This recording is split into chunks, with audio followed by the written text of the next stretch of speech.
Real World Publishing presents Welcome to Earth, a guide for humanity. How to change our world in 1 year. Written and read for you by Steve O'Connell. Dedicated to the human race. Part 1. Groundwork. Can't we all just get along? Everyone at some point in their life. The purpose of this book. Hi, my name is Steve. I'm one of your fellow humans here on planet Earth. The purpose of this book is to bring people together and encourage readers to live better lives. I begin with a straightforward breakdown of reality in the modern world, and I conclude with an idyllic message of hope and inspiration. This is the first book in the Welcome To series. The message in this book is presented in 4 parts. The first 3 parts are heavy with information about where we are and how we got here. In Part 4, I offer practical solutions in the form of a step-by-step cleanse in which you can vastly improve yourself, essentially changing the world. No, this book is not satirical. Yes, I do make strong statements on some sensitive topics. This book is a well-intended notice, kind of like a weather forecast, that things are heading in the wrong direction. The world is disconnected by an overwhelming excess of technology, which is interfering with our attention and focus, even disrupting our relationships. We are seeing severe deficiencies in healthy lifestyles due to poor nutrition and scarcity of healthy options. Perceived hatred is growing at an alarming rate among groups who would otherwise coexist naturally. People are struggling to understand one another, and compassion is dwindling. In the same way that a vehicle requires mechanical servicing and scheduled tune-ups, there are fundamental things that require our attention now. This book contains the maintenance schedule that can lead to the healing of humanity. Just what is the root cause of the declining trend in society? Some call it greed. Some will say it's corruption. Others feel the source is more sinister and refer to it as the devil, or reptilians, shapeshifters, even extraterrestrials. Whoever, whatever, or wherever the source of the malevolent energy originates is highly debated and remains unclear. It's quite possible that we may never completely learn the source of the outside negative influence that surrounds us. While some may feel the importance of labeling its identity, what is more important is becoming united as a human race. So I ask you, can't we all just get along? Could we each work together as a human unit and not fall for the trap or take the bait that is relentlessly trying to make us appear as though we are divided? Some feel that changing the world would be an impossible feat without some sort of paradigm shift or divine intervention. Call me an idealist, my editor did, but the basic fundamental cleanses I present in this book would dramatically change the world and improve humanity as a whole. A drop in the bucket might seem like nothing, but over time, that bucket will fill up and eventually begin to overflow. How so? Allow me to present a basic analogy to clarify my point. Imagine a beautiful home in a wonderful, safe neighborhood that has been neglected over time, perhaps as a result of some sort of depression that has led to hoarding. The owner has lost focus, and as a result, the upkeep of the home has suffered. The dishes have piled beyond recognition. There are pizza boxes littering the floors. After years and years of this neglect, the home could likely be on the verge of being declared unlivable. This home that was once a comfortable sanctuary now needs major attention. Now, instead of just sitting back with a defeated mentality while watching the home continue to deteriorate, how about beginning a restoration effort?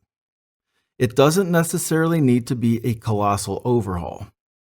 What if we just start out small with gradual phases so that we're not completely overwhelmed with lots of mega improvements all at once? In this book, You'll see how just making a few relatively minor and gradual cleanses over time can eventually have a major impact on the entire home. A domino effect, if you will. That's what this book is. It's a guide that points toward a fresh way to cleanse, declutter, and remove some of the unnecessary trash and distractions in our lives that's been piling up over the years. Once the clutter has been removed, it can allow room for the bigger problems to be solved. Sometimes the solution isn't as profound as you might expect. As insignificant as it might seem, don't underestimate the impact that one small change can make. Through experience, I've learned that if you take care of the small things, the big things will usually take care of themselves. Many people are discovering clutter to be a top factor that is interfering with their progress. This book recommends the 4 following areas to tidy up in your life: digital, physical, emotional, and personal. I will elaborate on each of these areas and show you how to approach these with fundamental decluttering techniques and how they can allow you to regain control in your life. These are the initial steps that will have a significant impact toward restoring our house into a home. It's quite similar to the way the amazing immune system was designed to operate and is able to resolve issues often before we're ever aware of them. I truly believe that the answers to the ultimate success of mankind are already inside each one of us. What we need most right now is a thorough cleanse, a complete scrub down in order to allow the natural remedy to ensue for society to get back on track and start moving in the right direction. My aim is to draw less attention to the boxes used to categorize people, which subtly separates the population. I want to make it crystal clear that this is not intended to deny anyone their unique individuality. Not at all. Rather, this is meant to promote societal unity and cooperation by advocating the beauty in viewing one another as fellow human beings, a family. Subconsciously, I've spent a good portion of my life collecting observations of silly human shenanigans which I roll my eyes at. Then, I just continue along with my day. But the accumulation of these observations has been nagging at me, especially recently. I've always had a strong desire to make some kind of difference in the world and leave it better than the way I found it. I keep thinking, I am only one person. What could I possibly do to make any significant impact? This is exactly why I decided to share these observations with you. By no means as an insult, but as a, hey, I noticed one of our tires has an air leak, and we're about to get on the highway. Maybe we should do something about it, like now. Of course, this is not the first book about the condition of the world we live in. Human society has a long and unfortunately strong reputation for screwing things up, usually pretty badly, and then forgetting that anything ever happened. Foolish humans. Also, there are tons of inspirational and motivational online sites and social media pages with seemingly endless content. Free Hugs Project, Prince EA, and John Tesh, just to name a few of my favorites. These focus on promoting hope and positive change in our communities and in the world. It just goes to show that this topic is near and dear to a lot of people. It seems these days that people are constantly looking for new ways to improve themselves mentally, physically, and emotionally. They are also hoping to see the entire world improve. I am one of those people. Stories with happy endings seem to be highly popular. So why does it seem like things continue to decline rather than improve? The well-known influential comedian George Carlin shared his profound observations on the overall decay in humanity. He brought a considerable amount of attention to it by sharing his strong social, political, and religious criticisms. I've observed many things that give credibility to his comments regarding humanity and how far off track we've become as a society. There is just one major difference between him and me. That one difference is I still have hope. The fact that we are still here means that maybe, just maybe, there is a possibility that things can be turned around. That is why I decided to write this message, to draw attention toward our potential, our feasible prosperity as a whole, and the imminent success of humankind.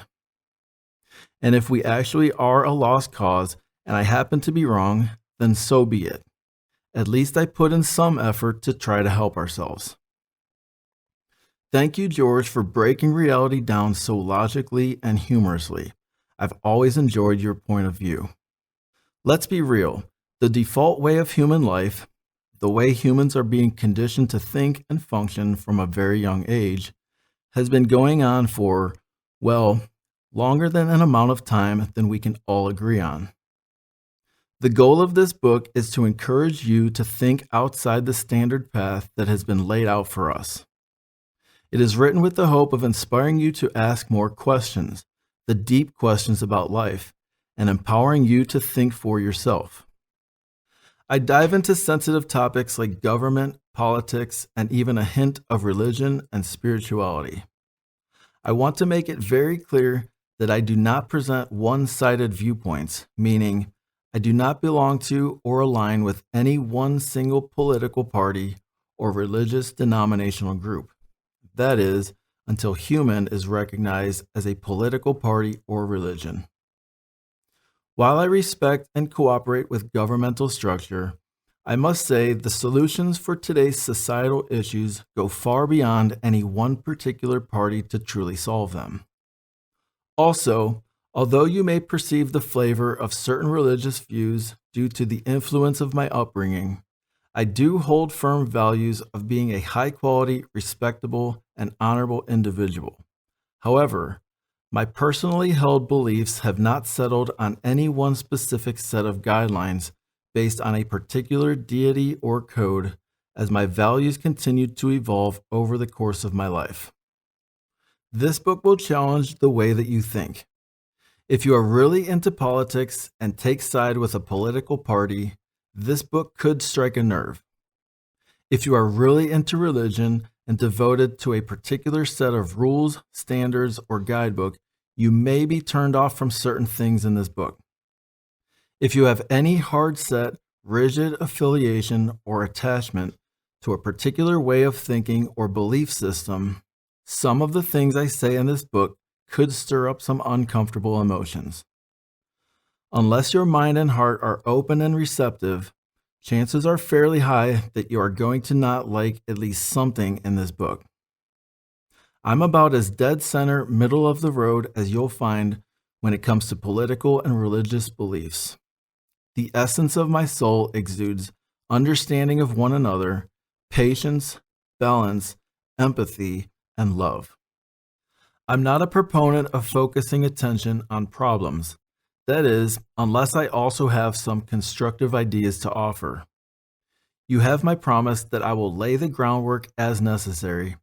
Then I will wrap up with hopeful and inspiring solutions that we need and can achieve.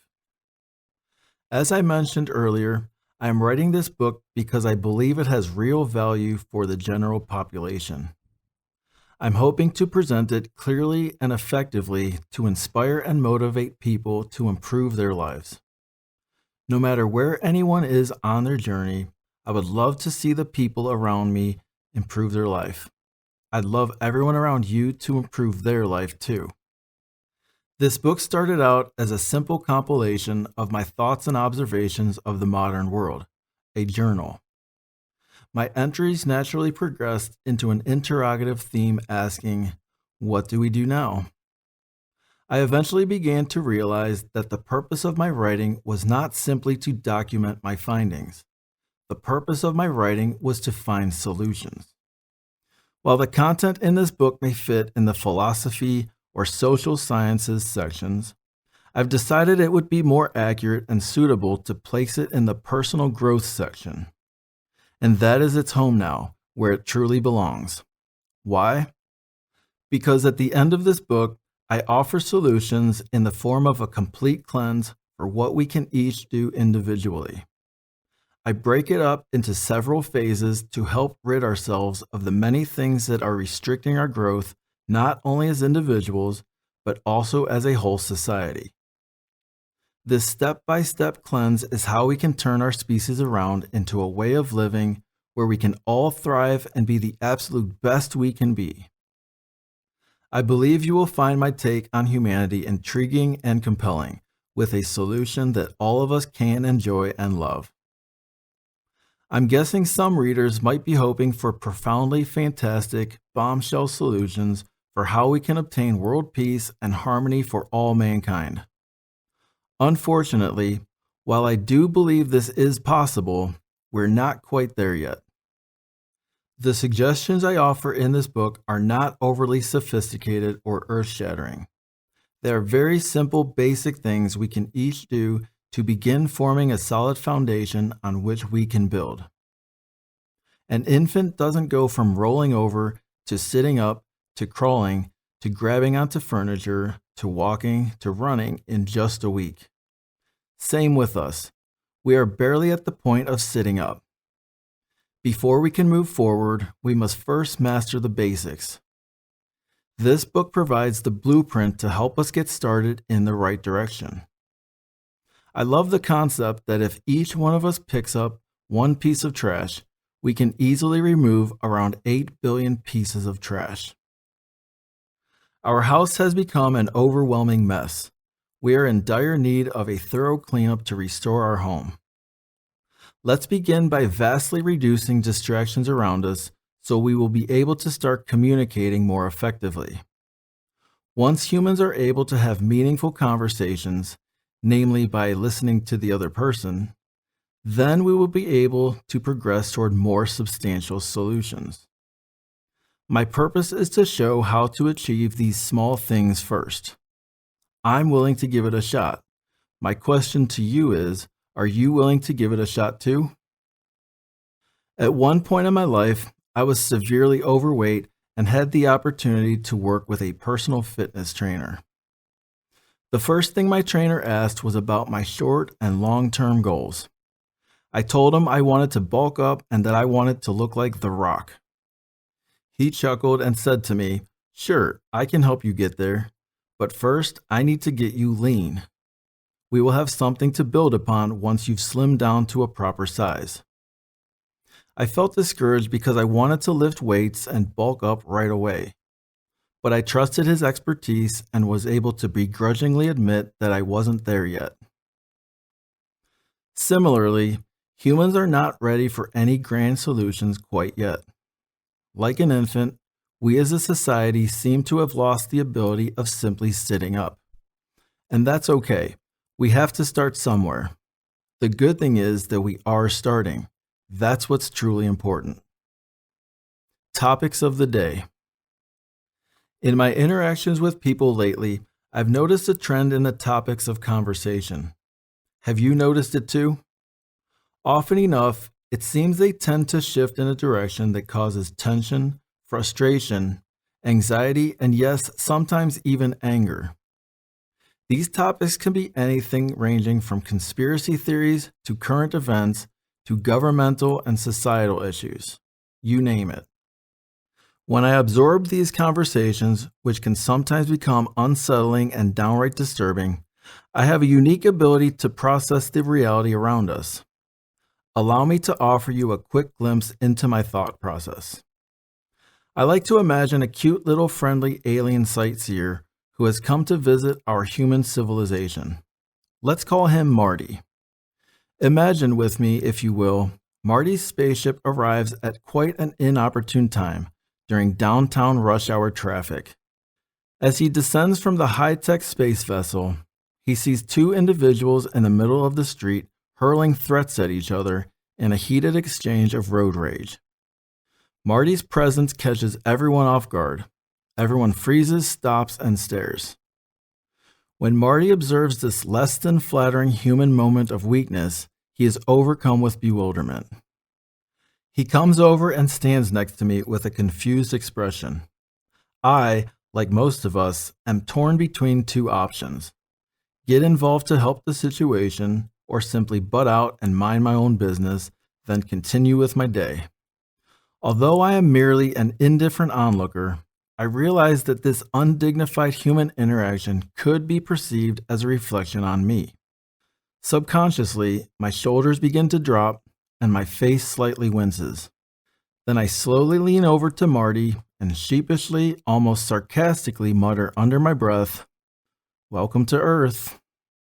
To us, this is just another Monday afternoon. So why is Marty's first impression of humans so puzzling? If you observe a collection of ants for just a few minutes, you might understand Marty's point of view. As you watch how the ants interact, you will begin to notice how they all work together toward a collective goal to achieve something better for the entire group. Their sense of harmony, unity, and cooperation is magnificent. The way ants operate as a whole is how most people would expect to find another species interacting, right? I mean, why would there be any tension or discord among any species, especially among humans with vast technological advancements? Ants do not have locks, passwords, mega corporations spending uber amounts of resources on advertising trying to distract them or pressure them into buying something they don't need or doing something they wouldn't naturally do or care about anyway. Why is it that most humans seem to be distracted with many forms of manipulation in one way or another? For example, I can't imagine any little girl is born needing a Coach purse. I can definitely see how over time she has become convinced she wants it because her favorite singer or movie star glamorizes it. And I'm almost certain that most young boys are not inherently stressed about landing a prestigious six-figure position just so they can live an exorbitant life. In my observations, most young people simply want to play, have fun, and just live. But as impressionable young people, many eventually succumb to a belief that they won't feel accepted, important, or even loved without pursuing the acquisitions which offer a misguided impression of how modern human life is supposed to be. Life is a gift, and yes, it truly is amazing being human. We are conscious of time and have an appreciation of urgency and leisure. We are able to communicate abstract thoughts and subtle emotions, distinguishing us from the animal kingdom. Also, while your car and home are incapable of self-repair, your amazing body is able to heal itself toward recovery from many ailments. And topping it all off, we have the unique ability to grasp and appreciate humor. Those are all traits that set humans above other known life forms. Now, what baffles me is, how is it that humans are inundated with stress, depression, struggle, and overall dissatisfaction? How did the human race get like this? This book provides a concise overview of the way human life has become structured over time. Also, what direction is the species heading? And can anything be done to improve the current plight of mankind? All I know for sure is that humans are a pretty disconcerting species right now. Many agree that something seems awry all around us. I am almost certain that while the aliens might be intrigued and fascinated by us, they would most likely prefer to maintain a safe distance. Can you really blame them? After all, humans have door latches to keep the wildlife out, but they have door locks to keep other humans out. Interesting, isn't it? Marty is scratching his head and finds himself asking these why questions. Why is there so much disharmony and general distrust among human beings, neighbors? Why are humans fighting and literally killing each other in senseless wars and street crime, civilians? Why are humans, megacorporations, deliberately lying and misleading other humans through devious advertising strategies? Why are a select few of them, the leaders, still offering false hope and empty promises just to gain temporary political power over other humans? Why are human livelihood expectations so unreasonable and constrained by unsatisfying employment? Why are some humans seeking to gain an unfair advantage over other humans through overbearing taxes and pure greed? Why do some humans seek lavish monetary profits through promotion of unhealthy, addictive, and harmful foods? Why do they seek even more gains through selling cures that are developed in a laboratory? Why do some humans improperly define concepts that are misleading, like health care, when they are actually talking about sick care? Did you feel a shift of consciousness while listening to Marty's why questions? Marty had been under the impression that the human race is an earthly family, a worldwide team, a collective unit simply known as humans. When looking in from the outside, certain interactions and behaviors between humans are simply preposterous. Our alien friend is probably incapable of comprehending the magnitude of the disharmony. And somehow, humans have simply become accustomed to this warped dynamic over time. If humans would step back and take an honest look at themselves through the impartial eyes of Marty, it is clear to see currently they are failing to reach their potential as an interconnected species. Are you starting to see this yet? You may be surprised as your consciousness is aroused. Are you ready to embark on our journey, taking an impartial tour of humanity from an unbiased point of view to find out where we have come as a society, how we got where we are, and where we are heading? Buckle up. Our friend Marty thinks it could get a little bumpy at times. Why so dysfunctional? Humans are not exactly the ideal depiction of a team. Just look around a little and you'll see Russia versus Ukraine, Republicans versus Democrats, men versus women, city folk versus country folk, rich versus poor, black versus white, young versus old. This list is endless, and the division continues to increase. So why is the human family so dysfunctional? In part 4 of this book, I offer ways for you to cleanse or declutter some things in your life that are causing some of these distorted divisions.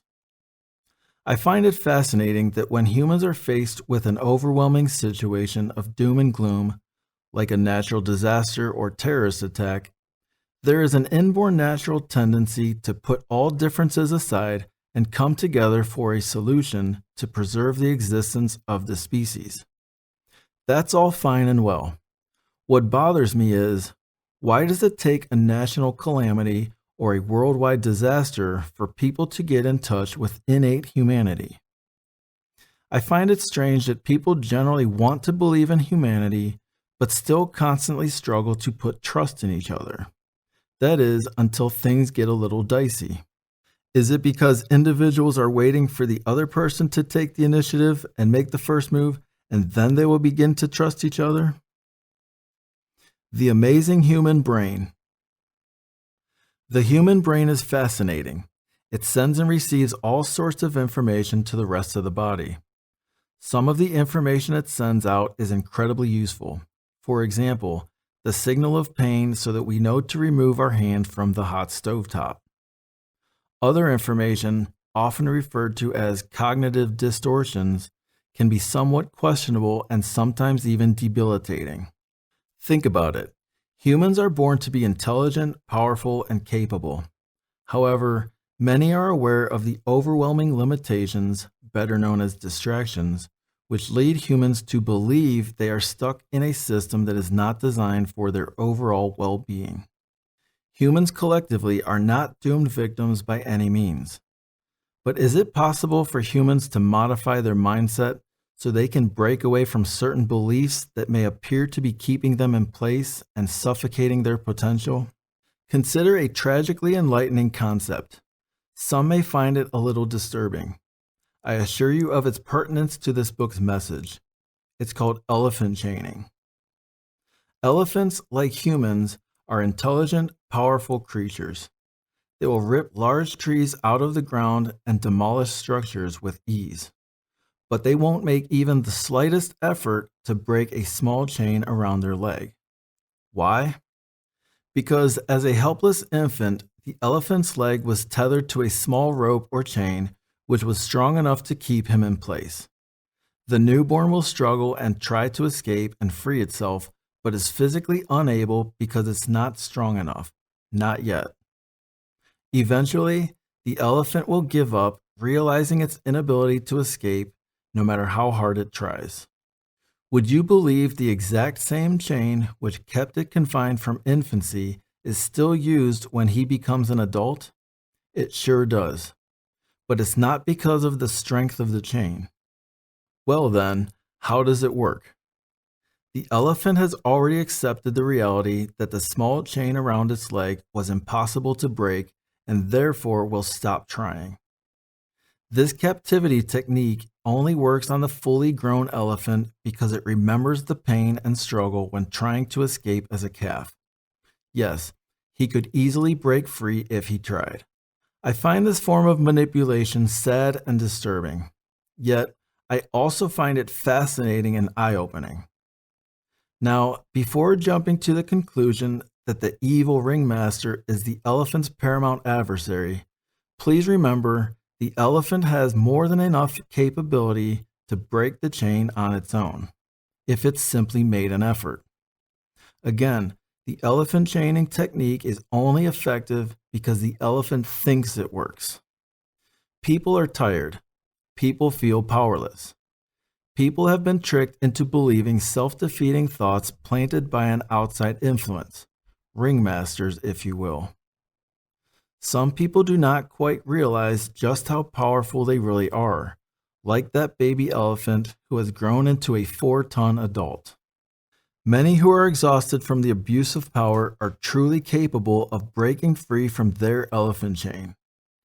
This book offers practical solutions to help you recognize things that are in your control, things that you can change. It gives ways for you to effectively find your freedom, freedom that you didn't even know you had. These solutions transcend political, racial, religious, and social bias. These simple solutions are the key to unlocking your freedom. In part 2, I will give a few examples of manipulative chains used to convince humans they are restrained, things or ideas put in place that might convince people that they are stuck or trapped, powerless or incapable. This book revolves around the concept of breaking free from these chains. My hope is for you to utilize the solutions so that you can embrace real an uphill battle. Life is like a long straight path that leads to a wonderful destination. Sounds lovely, right? However, this path we are currently on is constantly being cluttered with hundreds of thousands of hurdles, obstacles, and distractions that are making it incredibly difficult to reach our destination. Have you ever asked, why do things have to be so difficult? I welcome the challenge of hard work that produces results, and I don't even mind occasionally losing, aka learning, every now and again. But I'm unwilling to participate in a game that is rigged against me where the winner is predetermined. It has become clear that something is actively trying to deter us from our wonderful destination, keeping us from important things that truly matter. Things like family, friends, nature, love, compassion, understanding, and forgiveness. The distractions, divisions, and deceptions are undeniable, and they're camouflaged, ingrained, indoctrinated, or hidden altogether, intentionally clouding our perception of reality. At one time or another, we all fall victim to things we're unaware of that blindside us. Some of these realizations may very well be unsettling to us. When we become aware of these obscured things, it has a profound way of changing our perception. And despite the unsettling realization, you may find relief that your mind is now receptive to the truth, the whole truth, and nothing but the truth. We all know how dogs respond when you toss a ball or a stick. They will go chase it and then bring it back to you. Okay, maybe not your dog. It's a simple trick people could use if they wanted to distract them. Little does the animal know they are getting the needed exercise they require. Voila. And we also know how easily we can distract a cat with a laser pointer. And an angry bull can be tricked into charging just by waving a small red cloth. Humans too are susceptible to certain distractions, control tactics, and manipulation, namely by an overwhelming abundance of technology. As time passes and generations come and go, humans are not getting better. Humans are not getting smarter, not becoming healthier, not learning from past mistakes. This is bad. It's getting worse. We are in our own way, and it's only harming ourselves.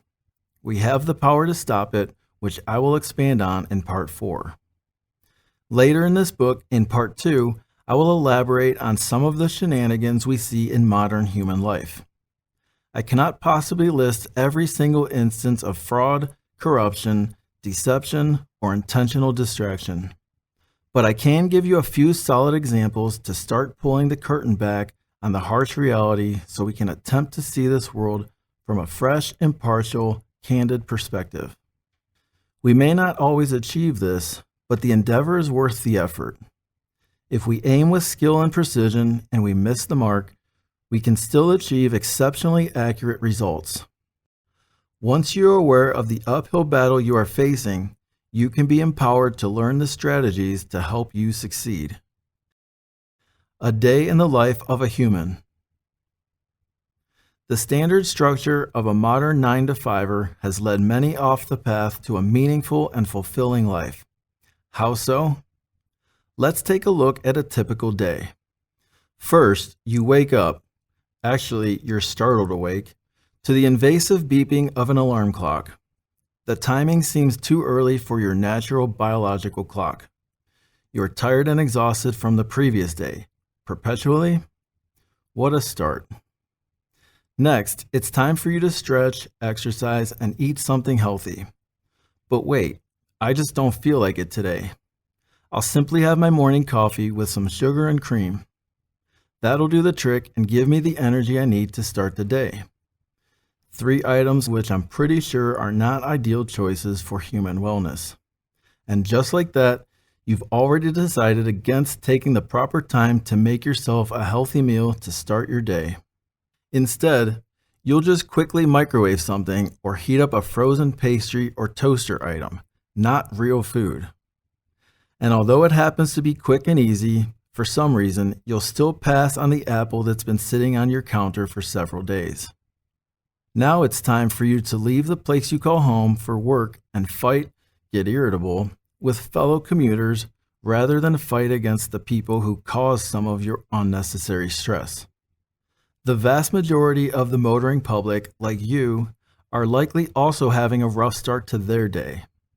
Not to mention those who are distracted from other things, like recently losing a loved one, going through a rough breakup, having been the target of identity theft, or some other thing.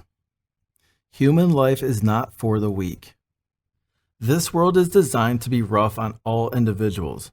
Yes, you heard that right. Designed. And now, people are taking it out on each other. Honking, yelling, making snarky faces and angry gestures, being impatient and inhuman toward each other. Does that help the problem? No. Do we feel better after that? No. It just makes it worse. Pretty good start to the day, hey?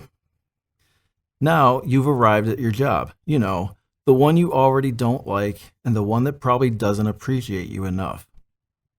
And because the opportunity never came through, or you had an unexpected detour in your life's journey, you found it easier to just keep plugging away rather than pursuing your childhood dreams and aspirations. So, before you even clock in and get settled, you hear, "Hey, I need this right now," or "Hey, you're late," or "Yesterday you forgot to." Does any of that make you want to work harder? No, screw this job. Why would you want to work any harder or take any pride in the quality of your work? Now a customer shows up saying, "I'm here to buy something," file a complaint, pick something up, or request service. At this point, you're not exactly eager to appease them. You're tired. You're not in the mood. You do not feel like being happy, treating them special, or being accommodating or whatever. So you begrudgingly do the bare minimum just to get through the day. And most likely, you'll grab a high-sugar, caffeinated energy drink to help you continue the battle of staying awake throughout the rest of the day. The workday is finally over, so you rush out the door and start heading home. Another round of traffic jams awaits. And it's worse this time because now everyone is in a hurry to get to the comfort of their home, which is more enticing, making it even more important and stressful. You listen to the radio in an effort to mentally unwind during your commute, which is heavily flooded with advertisements, trying to convince you to buy this today or watch this show tonight or do not forget to do blank for the upcoming weekend or holiday.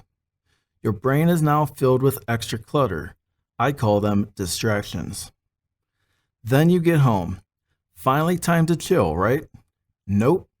Something is broken, as if you're not already irritable. Or your partner dumps their rough day onto you, and now you're even more stressed out. You're irritable, your spouse is irritable, you both are irritable. Your relationship at home is suffering. It's no wonder that couples who stay together are the rarity. Yes, I realize relationships require work. It just seems to be much more work than really necessary, like an uphill battle. This world is designed to mentally wear people down, split them apart, stir up negativity, make them tired and exhausted, discourage them from becoming better. And most of the ones who do want to do better simply do not have enough time for it. So, what do you do once you are at home? Well, you definitely do not want to exercise. You do not want to eat anything healthy.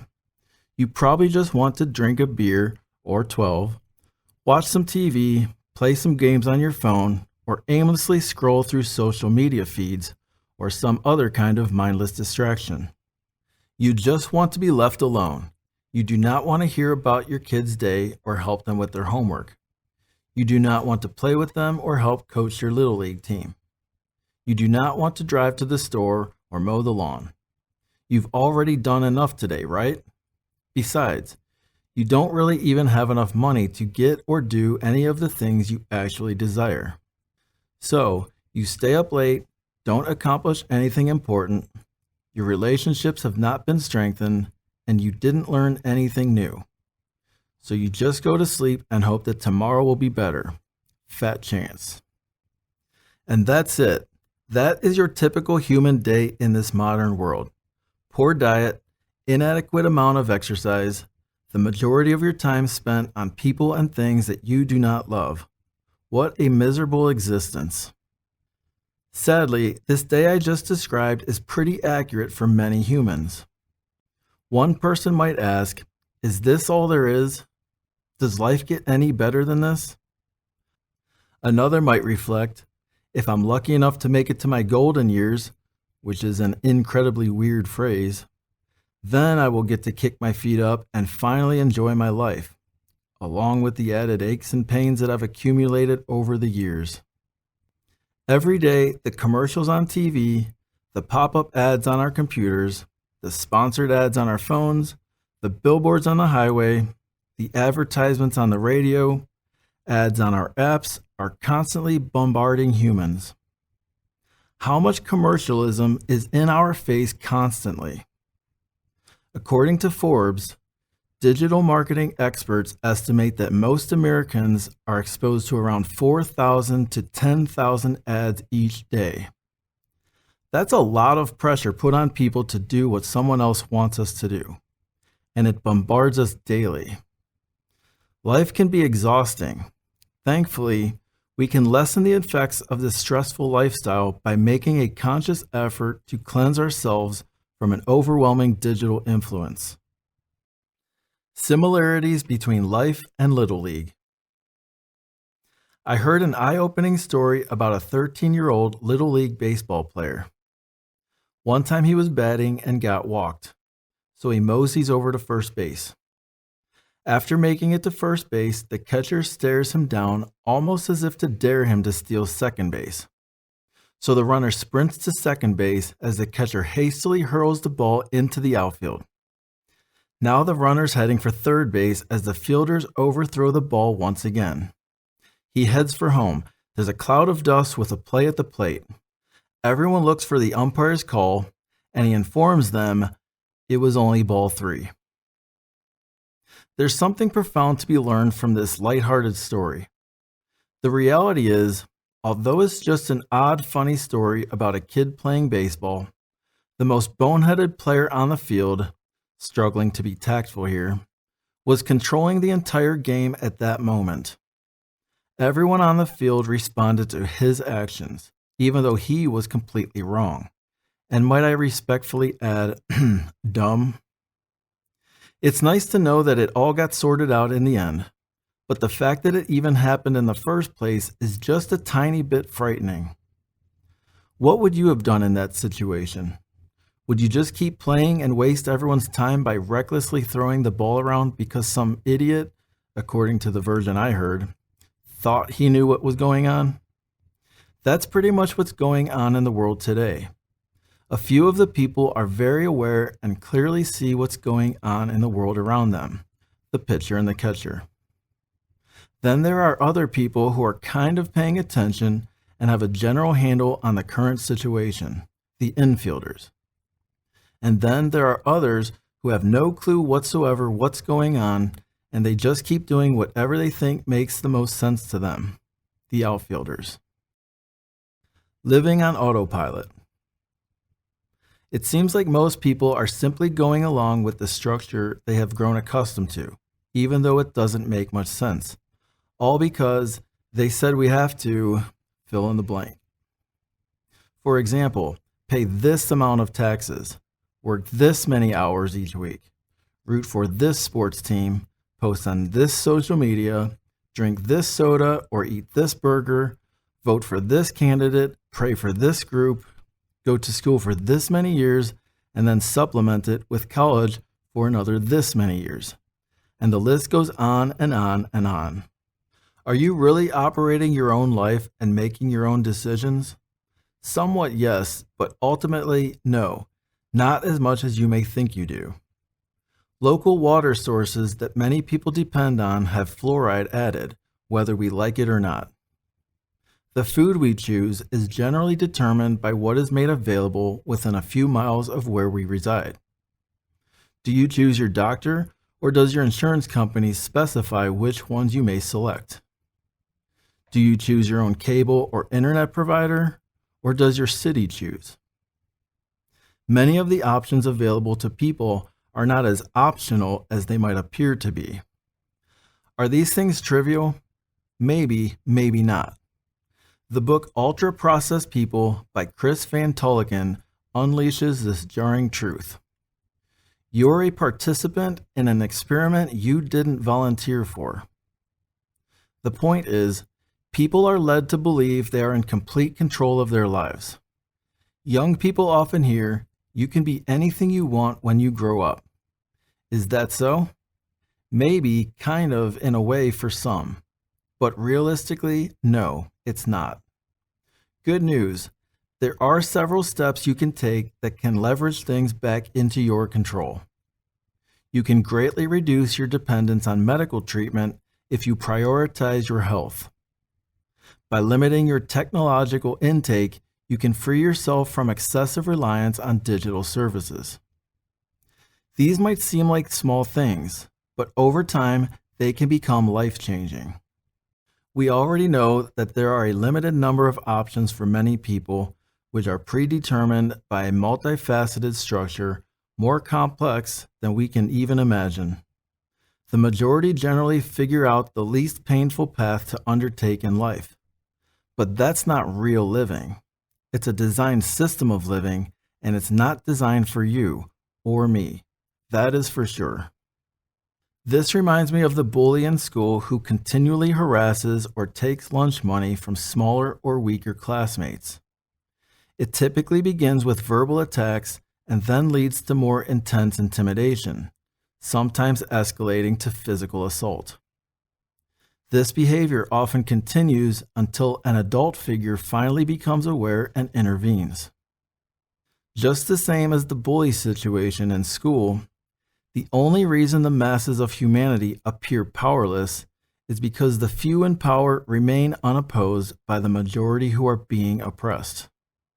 Bullies only persist in their intimidating ways until an alternate solution is found or by being opposed by a stronger force. There are some who believe the only way to stop bullying is with brutal force. While I understand how that could be relied upon as a final resort, and only when physical harm is imminent, it is almost never the answer to stop bullying. There are numerous options for diffusing those who appear to be more powerful or who are exerting unauthorized control. Ignoring, walking away, laughing off, and seeking assistance from a trusted adult are all proven methods. When these preliminary attempts are unsuccessful, the bullying usually continues or likely even gets worse. While diffusing and disarming is always the ideal outcome, sometimes it requires more. That's when things get complicated and can easily turn ugly if not handled properly. We want to fix things. It seems easy enough. But somehow, we just keep making things worse by digging ourselves deeper into the rut.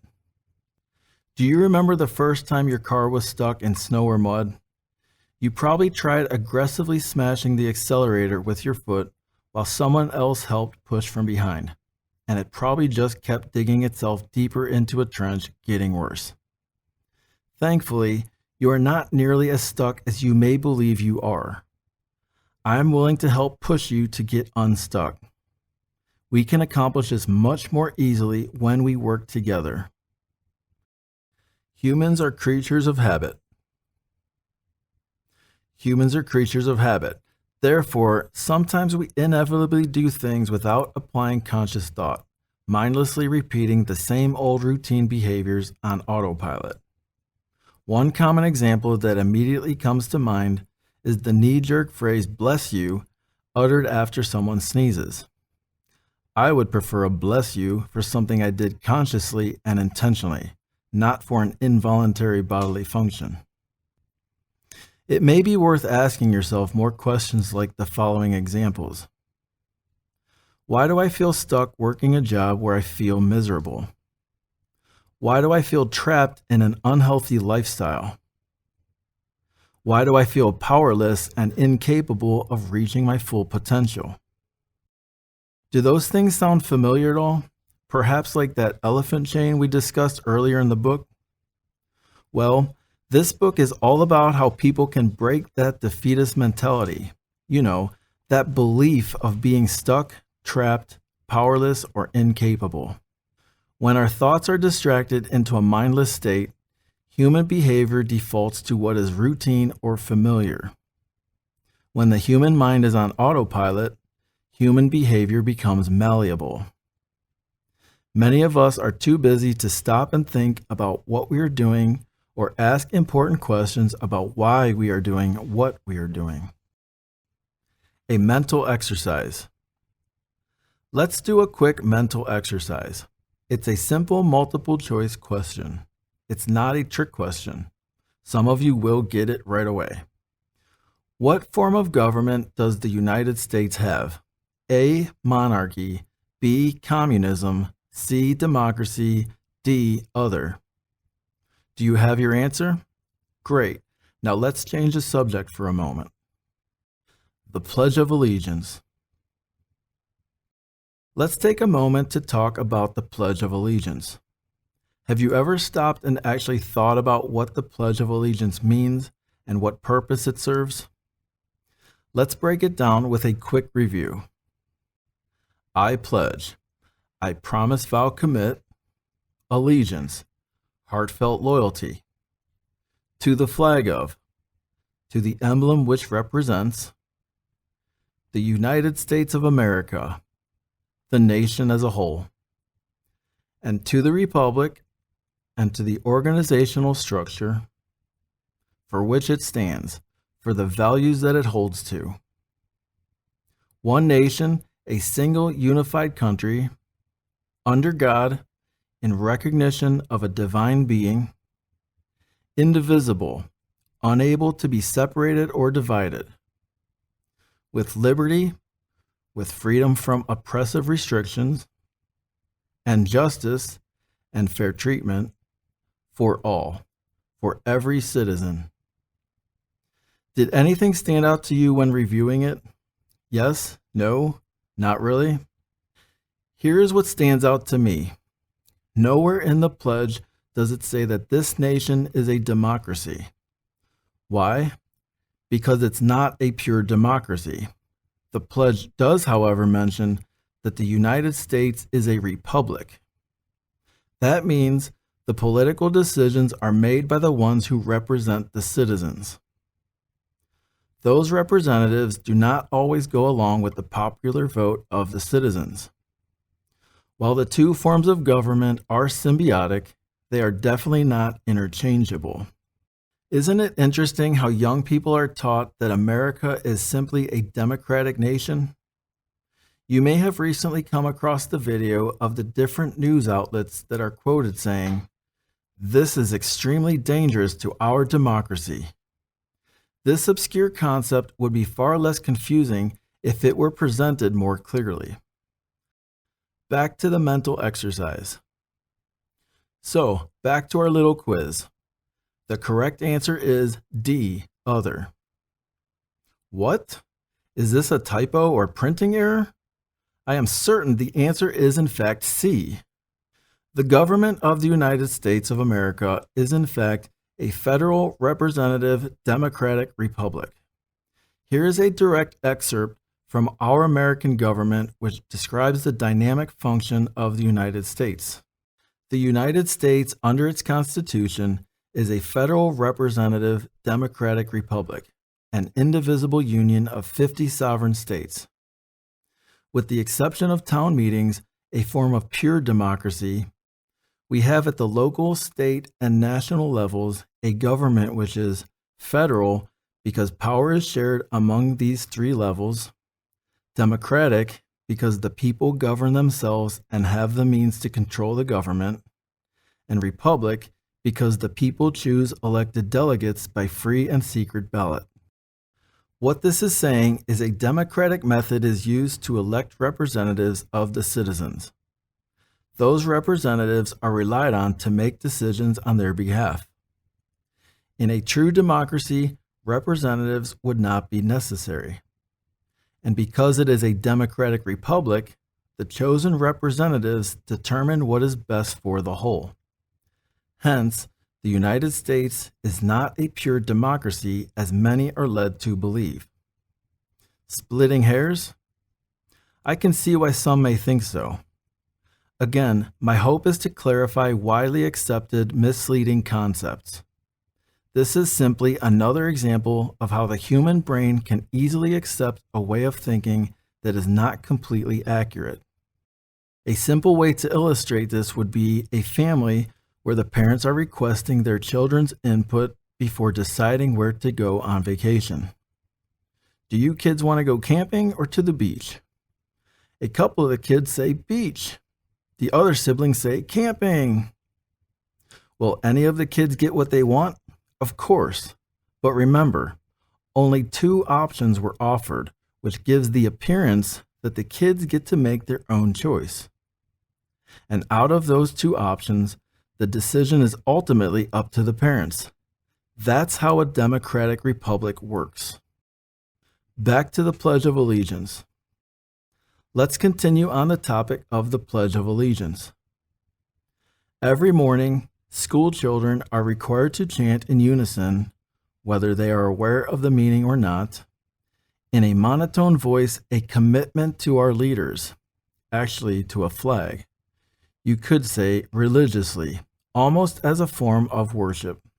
This daily practice somewhat reminds me of the book 1984 by George Orwell. In that book, he mentions three specific abuses of authority: deleting history, controlling people with the thought police, and indoctrination by Big Brother. His fictional account quite accurately depicts these in today's modern world as being the standard way of life. This is deep. How do you remedy this heavily entrenched way of thinking, especially when the control appears to be stronger than the general population can handle?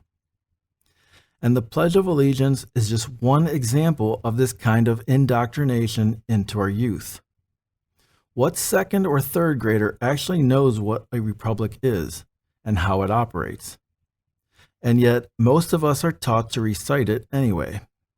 Young people, in their impressionable mental and emotional state, can easily form a subconscious fondness, a personal bond with their government. Seems quite effective, doesn't it? That leads me to wonder, why don't humans pledge their allegiance to other substantial things on a daily basis? I don't wake up every morning and recite my marriage vows to my wife. That would be absurd and a little creepy. And yes, I regularly reassure her of my affection and commitment to her. But reciting it on a daily basis seems a little nuts, don't you think? Consider a new kind of commitment or pledge in a manner of speaking. A new pledge. I would like to propose a new pledge, not literally, but just something different for you to ponder and reflect on to start off your day.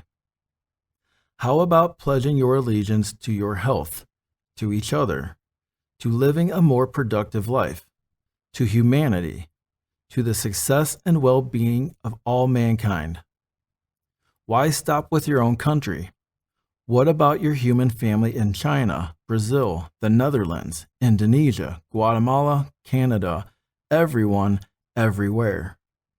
I pledge my loyalty to my entire human family. This type of pledge is designed to erase divisions. It is meant to promote the unity, support, health, and well-being of all humanity. I am willing to adopt this model, and I invite and encourage you to join me. This is how we change the world. The way the human brain functions and operates is incredibly amazing, how it can often feed off the bait so easily.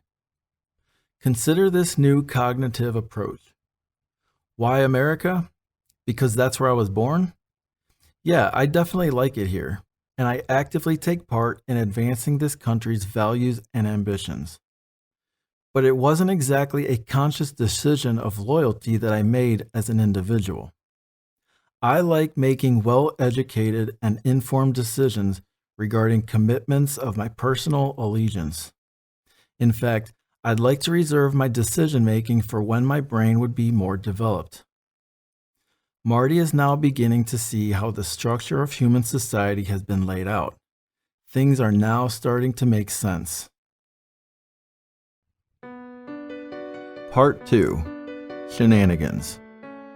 The more you look around, the more you realize something is wrong here. George Carlin. A friendly heads up. This section of the book contains the most sensitive content. You may very well be one who is already aware of the perplexing things going on behind the scenes in this world we live in. I'd like to remind readers that dwelling on the following topics is generally ill-advised. In fact, while writing this section, I felt noticeably more stressed and agitated than I typically do. My apologies to those around me. But I pushed myself along so I could prepare it for those who might benefit from a small sample of the reality around us. Again, it's nearly impossible for me to list every single instance of fraud, corruption, deception, or intentional distraction. But here are a few examples that I hope will allow you to clearly see the battle we are facing. Recognition of these challenges facilitates our ability to learn strategies to overcome them. Athlete and celebrity worship. Like most humans, I enjoy different forms of entertainment like music, movies, and sports. I wonder, though, how have humans come to the point where entertainers are idolized as if they are real heroes? They are glorified on gigantic posters hanging in theaters, malls, and arenas, with big names stitched on overpriced jerseys. Their salaries are astronomically unbalanced considering they are merely performers. Sure, these talented humans are fantastic and impressive, but worthy of deification? Meanwhile, individuals who actually risk their lives for other humans are not nearly as highly regarded. They don't get their names in big flashy lights, no funny TV commercials selling insurance, no multi-year mega value contract worthy of making national headlines. How has this become a thing? I'd like to illustrate the scope of this perception with an illustration that Marty might be able to relate to. Let's say your favorite entertainer earned $250,000 last year. That's a completely acceptable amount of money for nearly anyone to live on and provide for their family in most regions today. However, no one would be overly concerned about their whereabouts, their favorite meal, or their pet's name. Yes, they worked hard. Their performance was great. And how about we talk about the contract extension your trash collector signed this week? He or she should be making the really big bucks. And what about the underappreciated nurse who gets abused while working long hours on the night shift? Where is her big endorsement from Nike or hilarious State Farm insurance commercial? Oh yeah, that goes against the script where humans have been trained and conditioned to worship non-essential professions. Rather than changing sport team names, because changing the channel isn't always enough for some, how about changing things that would actually improve society? Like actually helping the group that is said to be oppressed. If concern and empathy for the oppressed group is genuine, the focus would be on helping them first and then redirecting efforts to changing sport team names subsequently. Here's another thing we could do. Let's eliminate the distorted phrase, sports hero. Athletes are not heroes. They are performers, just like circus clowns and television actors. Military veterans and traumatic medical personnel are actual heroes, yet they are not nearly as recognized or famous or taken care of like the professional athletes and celebrities. Marty is shocked that humans haven't even gotten that one right. Another fun mental exercise. Can you name the NFL player on the Buffalo Bills who suffered cardiac arrest on January 2nd, 2023? If you said Damar Hamlin, you're absolutely correct. Now, what about the athletic trainer who performed CPR on the playing field and saved his life? Can you name that person? If you said Denny Kellington, you are again absolutely correct. Did you actually know or at least recognize the health professional's name? Or did you have to go look it up? Marty just interrupted and asked me, what's a Buffalo Bill? Maybe you've heard of him once or twice, but his name has essentially had little to no impact on the general public. There were many signs saying, "Pray for Damar," yet very few that said, "Thank God for Denny." This is just one example of what's wrong in society today. I am thrilled that Damar is reportedly recovering, and I hope that he is fortunate enough to continue earning a living doing what he loves. But I wonder, how is it that a real-life hero, the person who saved another's life, is not getting the accolades or paycheck that he deserves for saving a human life? Why is his name less familiar than, let's say, Tom Brady? Why is he not being praised and lauded by the entire country? Where is his multi-million-dollar contract? If I ever happen to find myself in a medical predicament, I sure hope Denny is nearby and not Tom or Damar. Nothing personal. It just goes to show that human brains are so easily deceived into acknowledging, recognizing, and dare I say glorifying the wrong people and things. I get it. That's just how entertainment works today. Humans are easily distracted by what is currently most visible. For example, Emmitt Smith isn't exactly the #1 focus of stardom this week. So yeah, maybe that might be how things are. But I challenge all of us to adjust that skewed way of thinking. Sanitation workers and nurses. This has to be said. No one should be earning more money than the people who collect our trash each week. Water treatment workers should be a close second. I do not say this by any means to minimize the importance of, let's say, a neurosurgeon. In support of my bold statement, consider how effective a surgical procedure would be without the services of proper waste removal. Now, don't get me wrong. I definitely know our athletes, musicians, and all entertainers are extremely talented and special. And yes, they do deserve to be paid exceptionally well for their abilities and hard work. That being said, it should not be more than the trash collectors are paid. Imagine a world without sports. Like when the Major League Baseball players went on strike in 1994 to 95. Or a world without television programs to entertain us, like roughly 100 years ago before it was even invented. What could we do? We could not possibly live like that, could we? Okay, now imagine a world without trash collectors for, let's say, 1 month. Perspective changes drastically. And let's take it a step further. A month without medical professionals, teachers, janitors, farmers, or meal preparers. I can keep listing people who drastically affect our well-being and quality of life more than the ones making the avalanche loads of money. Again, I am not saying do not pay the celebrities well. I am only saying they should not be making more money than the people we depend on to make our lives better. Here's a quick example off the top of my head for a way to balance annual salaries of professions based on their relevance to society. Trash collector, $1.8 million. Water treatment worker, $1.5 million. Nurse, $1.3 million. Police officer, $1.2 million.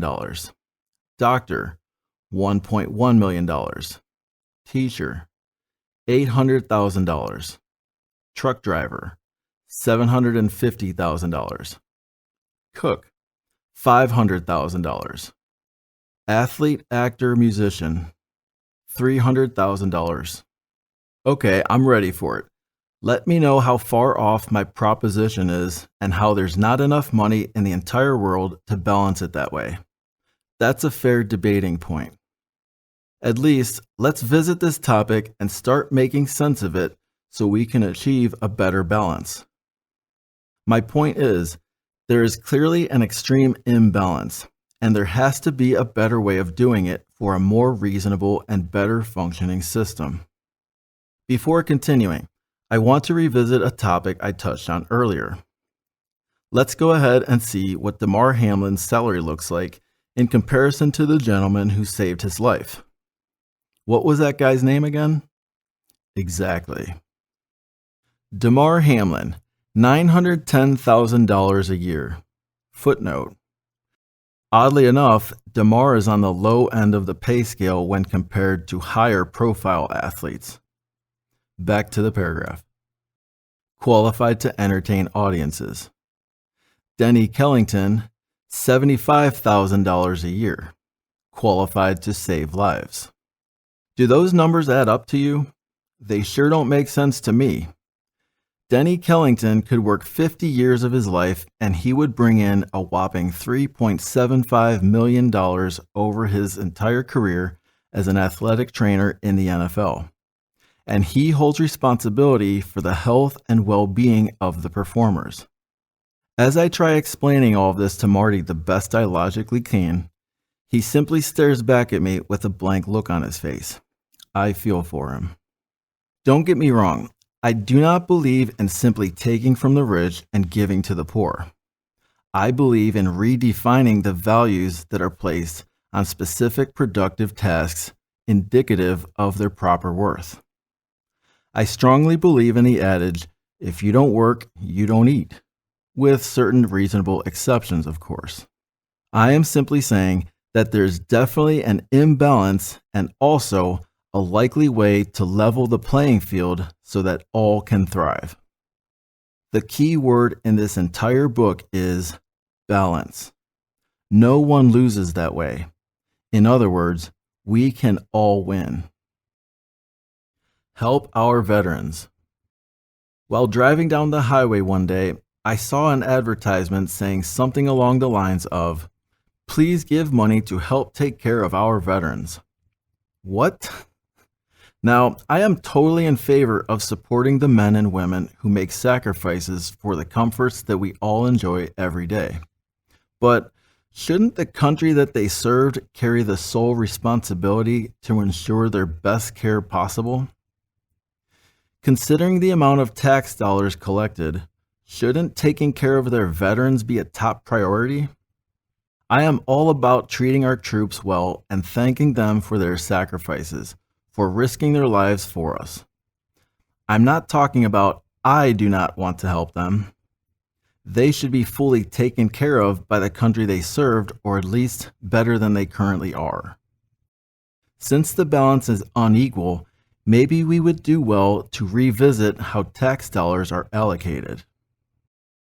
Food and diet, health and fitness too. I believe the view on food, health, and overall wellness is just the tip of the iceberg when considering the current state of humanity. Let's take a quick look at the animal kingdom. Elephants and hippopotamuses. Fat, round-shaped creatures. That's not an insult, that's just their anatomy. And then there are gazelles and cheetahs. Fit, sleek-formed creatures. Again, not a compliment by any means, just an observation of their makeup. I have never seen a thin, in-shape elephant or hippo due to regularly exercising and monitoring their diet. I have also never seen an out-of-shape cheetah or gazelle due to overeating or laziness. In her observations, Clara Davis noticed how wild animals seem to maintain their health without being told what to eat by science. If you're anything like me, this constant in nature raises several eye-opening questions. Why do we see so many different shapes in humans? Why are there more than 40 treadmills at the gym I go to? Why are there so many gyms in every neighborhood? Why do we need to seek out exercise just to maintain our health? I'm going to go out on a limb here and speculate it's likely a cause and effect from the barrage of fast food restaurants that have overtaken our communities. Many humans are overly stressed, depressed, rushed, and on a tight budget. Do you think the way modern human life is currently structured just happens to be so hectic and rushed? Or is this possibly by design? How is it still unclear what humans are supposed to eat? Keto, paleo, no carbs, no grains, fat-free, gluten-free, more protein, less sugar, processed, no dairy, vegan, candy and sweets as a reward for kiddos, etc. What the heck? Which is it? How have humans gotten so lost regarding what real food is and is not? Humans have many popular diet plans. Weight Watchers, Nutrisystem, Jenny Craig's, Slim Fast, Paleo, Atkins, South Beach, Dash, Mayo Clinic, Mediterranean, Dukin, Ornish, HMR, Medifast, OptiFast, and more. Humans also have many popular fitness facilities. Equinox, Anytime Fitness, LA Fitness, 24-Hour Fitness, Crunch Fitness, Orange Theory Fitness, Curves, Pure Bar, Planet Fitness, Gold's Gym, Lifetime Fitness, YMCA, Exos, UFit, CrossFit, Snap Fitness, and note, that's not including all of the smaller, lesser-known gyms you'll find in your local area. This list can go on with home fitness solutions, Peloton, Bowflex, Tonal, Tempo, Nordic Trek, P90X, Insanity, Richard Simmons, Suzanne Summers, and more. How many fitness facilities with cutting-edge equipment do we really need for maintaining proper health? Remember, I'm in complete favor of health, wellness, and overall fitness. I personally enjoy the variety of options available for health and wellness. But my intention here is to shed light on a type of scam of making people unhealthy so they require more exercise than they were designed to need. This system is very clearly and gently stated in the book Ultra Processed People by Chris Van Tulleken. He wonderfully exposes the nuts and bolts behind the modern food industry in a way that removes pressure and guilt from the reader not pointing any blame toward the general population. He shares insightful information behind the problem that has brought about the symptom. It's sad that humans are doing this against their own species. Why? I'm guessing it's because the fast food industry has become an easy money grab. Not only is life designed to be excessively stressful, but the modern system also challenges, pressures, and persuades humans to eat less healthy because it's so easily accessible and convenient, especially if you're on a tight budget. Can you really blame people for just grabbing a quick bite or hitting the drive-thru on their way home from their stressful, unsatisfying, meaningless job simply as a coping technique? People almost need comfort food every once in a while. Unfortunately, people need the fix of unhealthy food more now than ever before. It's essentially a vicious cycle that feels nearly impossible for some people to escape. Think about it. People in this modern world already feel incredibly rushed, which creates stress and all too often leads to poor eating habits. And that's just how the cycle begins. An ever-increasing number of people now struggle with obesity, which breeds sluggishness, fatigue, depression, lower productivity, and typically requires more time spent exercising. In compensating for a poor diet through exercise, much of their valuable time is squandered, which leads them even further into, you guessed it, feeling rushed, right back to where the cycle started. People are finding themselves in this unfortunate death spiral, an overly hectic lifestyle, and are struggling to handle more than they are truly capable of. Would you agree that our food, fitness, and overall health are closely intertwined with the success of humankind? I believe a non-human external influence is well aware of this, and they leverage this to their advantage. That brings me to another point. Neighborhoods would be much better off with food gardens rather than perfectly manicured lawns laden with who knows what kind of chemicals. Think about it. If each family grows a designated food or two, and everyone would trade their yield with one another, the entire neighborhood's grocery bill would drastically decrease. I'd wager their doctor appointments, other bills, and prescription medications would diminish too. Sounds like a win to me. Sure, we'd face challenges like preventing theft and vandalism, but I have faith that we will be able to manage ironing out those details. There you have it. Self-sufficiency and healthcare at its finest, and less dependency on how much income you would require from your current employer. Additionally, fewer trucks would be on the road, and drivers would get to spend more time with their families. Why? Because they wouldn't have to bring unnaturally processed foods to your local grocery store, lacking the adequate nutrition your body requires to function optimally. Our alien friend Marty would be pleased to see everyone happy and healthy like this. TV and entertainment. Televisions, tablets, phones, all screens really, have placed humans under a devious spell. People believe they like them, but they are really just tools used to manipulate, sell, misinform, and distract humans from meaningful things, important things. For example, people will watch 10 to 15 minutes of an actual sporting event while eating junk food and guzzling less than healthy beverages, all while mentally absorbing 2 or 3 hours of commercials and nonsensical chatter from sports experts. Footnote: I initially wanted to find a reference to cite, but I'm trying to set an example of asking more questions and doing your own research rather than simply relying on information published by others. So, I took the liberty to document my own findings. The average length of an American football game from start to finish is 187 minutes, just over 3 hours. I recorded an average of 13 minutes, 29 seconds of actual football action and 47 minutes containing 128 commercials during breaks. The remaining time was mostly filled with slow motion replays and chit-chat from sport analysts, aka experts. Back to the paragraph. Closely related examples include reality shows, game shows, dramas, sitcoms, and talent competitions.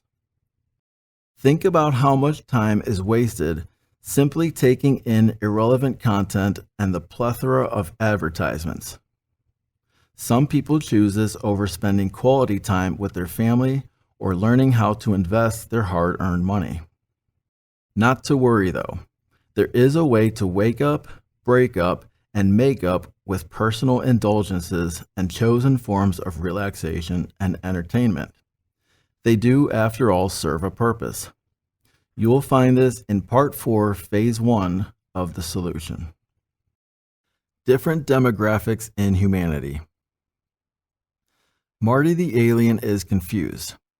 How is it we still struggle with differences in skin color, gender, age, religion, social and financial status, as well as many more that could be added to the list?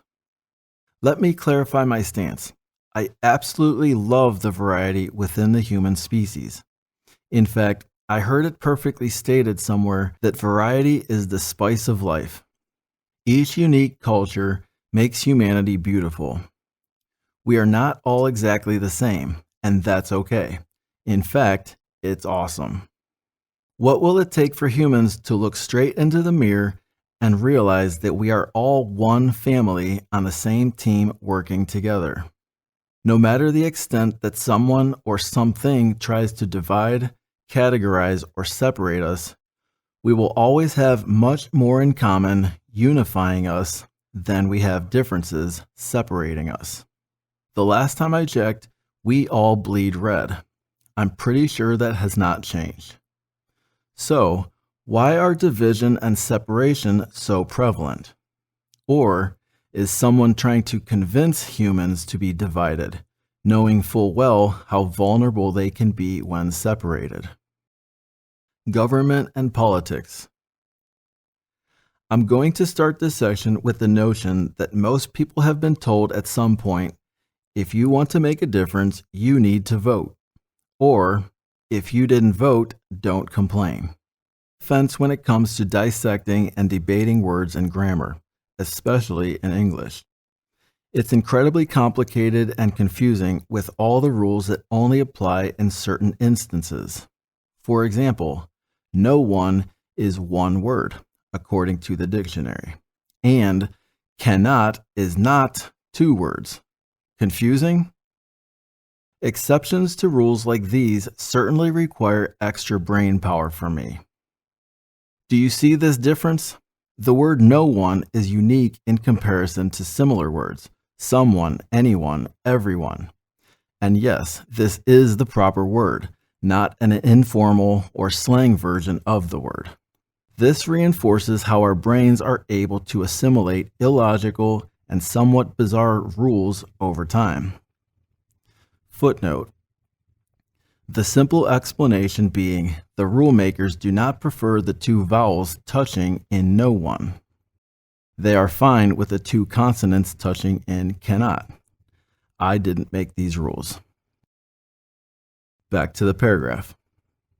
While it may appear I am veering way off topic, this is yet another clear example of how things that don't make the most logical sense can still become accepted by the masses as a standardization. That being said, I think it would be important to briefly review the origin of the word politics.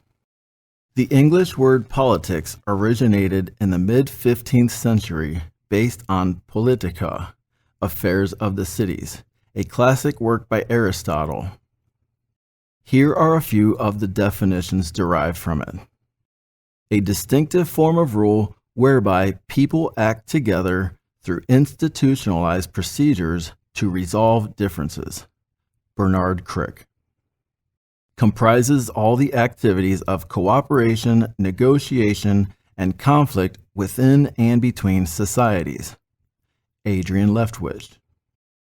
The capacity of always choosing at each instant in constantly changing situations, the least harmful, the most useful. Otto von Bismarck. What did you deduce from those definitions? Here is my understanding. Order, organization, and structure. Working together toward an acceptable agreement. Problem solving and solutions. Productively serving the interests of the collective. Generally working together toward conflict resolution. Are you on board with the concept of working together through an organized structure to solve problems in the best interests of the entire group? I know I sure am. But is that how politics operate today? Nope. Politics has evolved into a sort of power-hungry, self-serving circus performance. Again, we have somehow been convinced as a society that real change can only happen at the polls. However, lots of people question the effectiveness and validity of voting. Gore did when Bush won. Hillary did when Trump won. Trump did when Biden won. It's incredibly absurd how Trump had no complaints when he won an election, but took major issue with the integrity of the election process when he lost. If you win, voting is effective. If you lose, they cheated. Logically speaking, if you have a problem with the way you lost, then you likely should take issue with the way you won too. I feel for Marty, who is still struggling to make sense of it all. Society has been fooled into the belief that selecting this politician over that politician is the foremost way to improve things. In reality, it is a game that has been created and has seduced the general population into playing with them and for them. You see, politicians as a whole are all on the same team. While there may be some honest and genuine political candidates, they all too often do not make it into office. And if they do, their leadership does not last very long. Career politicians are known for becoming corrupted over time. The people, the citizens, and their welfare are not the true priority of modern politicians. Politicians focus on strategies for winning elections by targeting certain states, counties, demographics, etc., not by improving policies and actual problem solving, quite different from the original definition of the word politics. The word politics today leans towards a more schmoozing, car salesy connotation.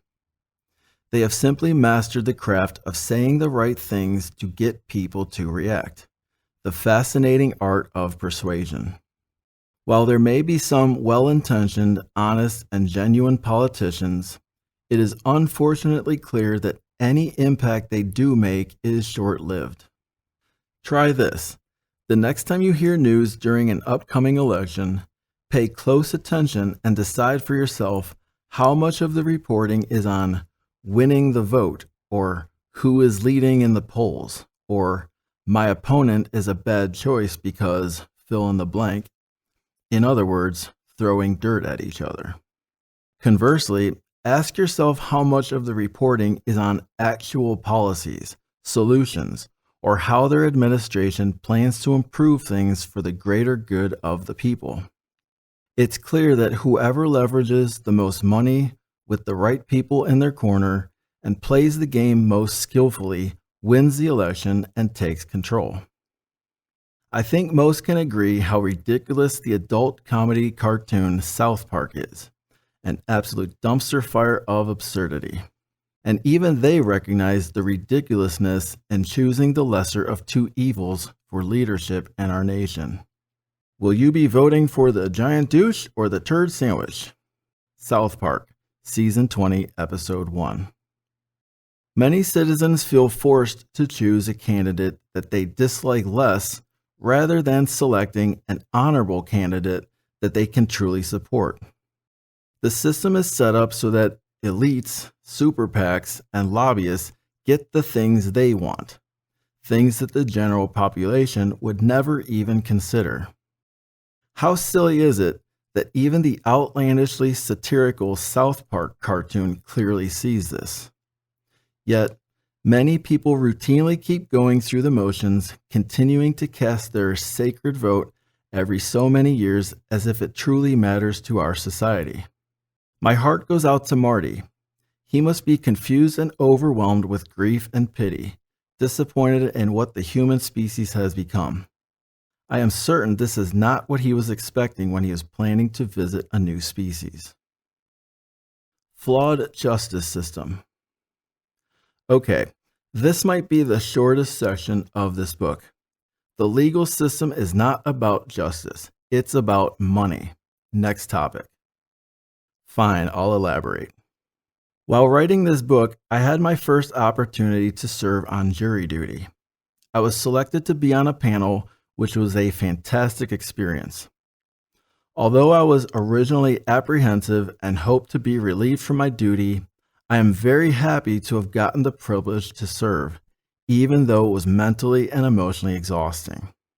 Neither party was happy with the outcome. The plaintiff was awarded much less than was originally hoped for, and the defendant paid out much more than anticipated. In the end, after factoring in all the time, money, mental and emotional stress, trial preparation, etc., it was a wash. Both parties' lives will never be the same. No one got what they wanted. The only ones who truly benefited from the legal proceedings were the representatives of both parties, the attorneys. While the system may have been originally structured and well intended to be effective, it most definitely is not always the case. People are put in jail due to marijuana possession. And what does it accomplish? Also, people pay fines for minor traffic violations. What does that accomplish? Do those fines go to any victim? Nope. It all goes directly to the court. Does this do anything to actually help society? No. It simply encourages people to clever up and find better ways to evade consequences.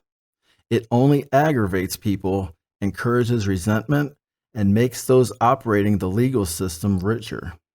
In fact, lawyers and prosecutors receive acclamations for how many cases they win, not for how many innocent people they protected. Now, that's just the trivial side of the coin in the flawed justice system. In the deeper trenches of legal matters, humans can clearly see that certain ones are treated differently than the rest, usually because they have lots of money. For example, the Ghislaine Maxwell trial involving the sexual trafficking of children was not given the same attention as the Johnny Depp defamation trial, which was strategically plastered all over mainstream news and social media. By the way, who was she trafficking children to? Why has it taken so long to bring justice to her clients? What could the media possibly be trying to hide? Another thing, laws do not stop the bad guys. Criminals will always find a way unless something with the magnitude of divine intervention steps in. Here's an example. A felon wants to purchase a firearm, but he is not able to legally get one. No problem for the criminal. The felon can acquire each part of the weapon and then assemble it in the comfort of his home. And just like that, the criminal has his very own unregistered firearm to do with what he pleases. Marty is beside himself with this realization. These are called ghost guns. I was fascinated when I first heard of them. I happened to be listening to the State of the Union address, and President Joe Biden was talking about cracking down on ghost guns. I thought to myself, what's a ghost gun? So I looked it up and was disgusted and simultaneously fascinated when I realized what it was. Human cleverness and ingenuity never cease to amaze me. So, even I, one of the good guys, now know how simple it can be to skate by the written law. I have no intention of ever doing that because my conscience won't allow me. But if the thought so much as even crossed my mind, I could only imagine how many bad guys' minds it crossed too. That is frightening. Ineffectual education system. The general population of humans are not adequately taught fundamental lessons about budgeting, investing, how to file taxes, parenting, the importance of trust funds, or real health. But modern humans are taught to go into major debt paying for further education, just so they can work 40 to 50 years until they can finally sit back, relax, and then enjoy life. The public school system is not designed to educate young people how to become wealthy and successful. Keep in mind, wealth and success are not always tallied in monetary measurements. Traditional schooling revolves around a method of memorizing and testing, rather than instilling valuable skills into our youth. The modern curriculum teaches youngsters the bare minimum so they can become good employees, not self-reliant entrepreneurs. In fact, the kids are being taught by people who themselves are employees stuck in the rat race. I'm not saying CEOs should be teaching 6th grade math. I'm saying that this world is not set up for parents to properly and effectively instill values into their children so they can become productive adults. This world is designed, again, to separate families. Parents go to work. Kids go to school. This structure clearly strengthens the industrial fabric while weakening the family dynamic. Imagine how families would thrive if they implemented real-world skills and integrated basic values that are held in the Amish community, for example. Conspiracy theories. I could provide many examples of known conspiracies and their blatantly obvious inconsistencies, along with cited references. That would fill up an entire book, likely causing more debates rather than accomplishing anything productive. The purpose of this book, however, is to encourage you to ask more questions, especially why questions. My resolve is for you to decide for yourself what is credible and what is not. I want you to get in the habit of questioning things beyond how they are simply being presented to you. Remember this powerful gem. Truth does not mind being questioned. Lies do not like being challenged. Let's talk about false flags. The phrase false flag comes from the devious 16th century pirates. These cunning swashbucklers would raise a false, friendly flag to deceptively communicate that a friendly vessel was approaching. They would do this to confuse, disarm, and eventually blame a crime on others before they would attack their unsuspecting seafarers. Pretty clever, right? Can you think of any false flags in recent history? Here is one very well known and yet rarely talked about example: Operation Northwoods. The unclassified document begins this way: Justification for U.S. military intervention in Cuba. Is knowledge of this document familiar to you? Sadly, many people are more familiar with the local team's starting lineup or the Kardashian gang. Yet, this important piece of information remains intriguingly quiet. Does that make you wonder at all? This is just one well-documented case of a top-secret false flag proposal.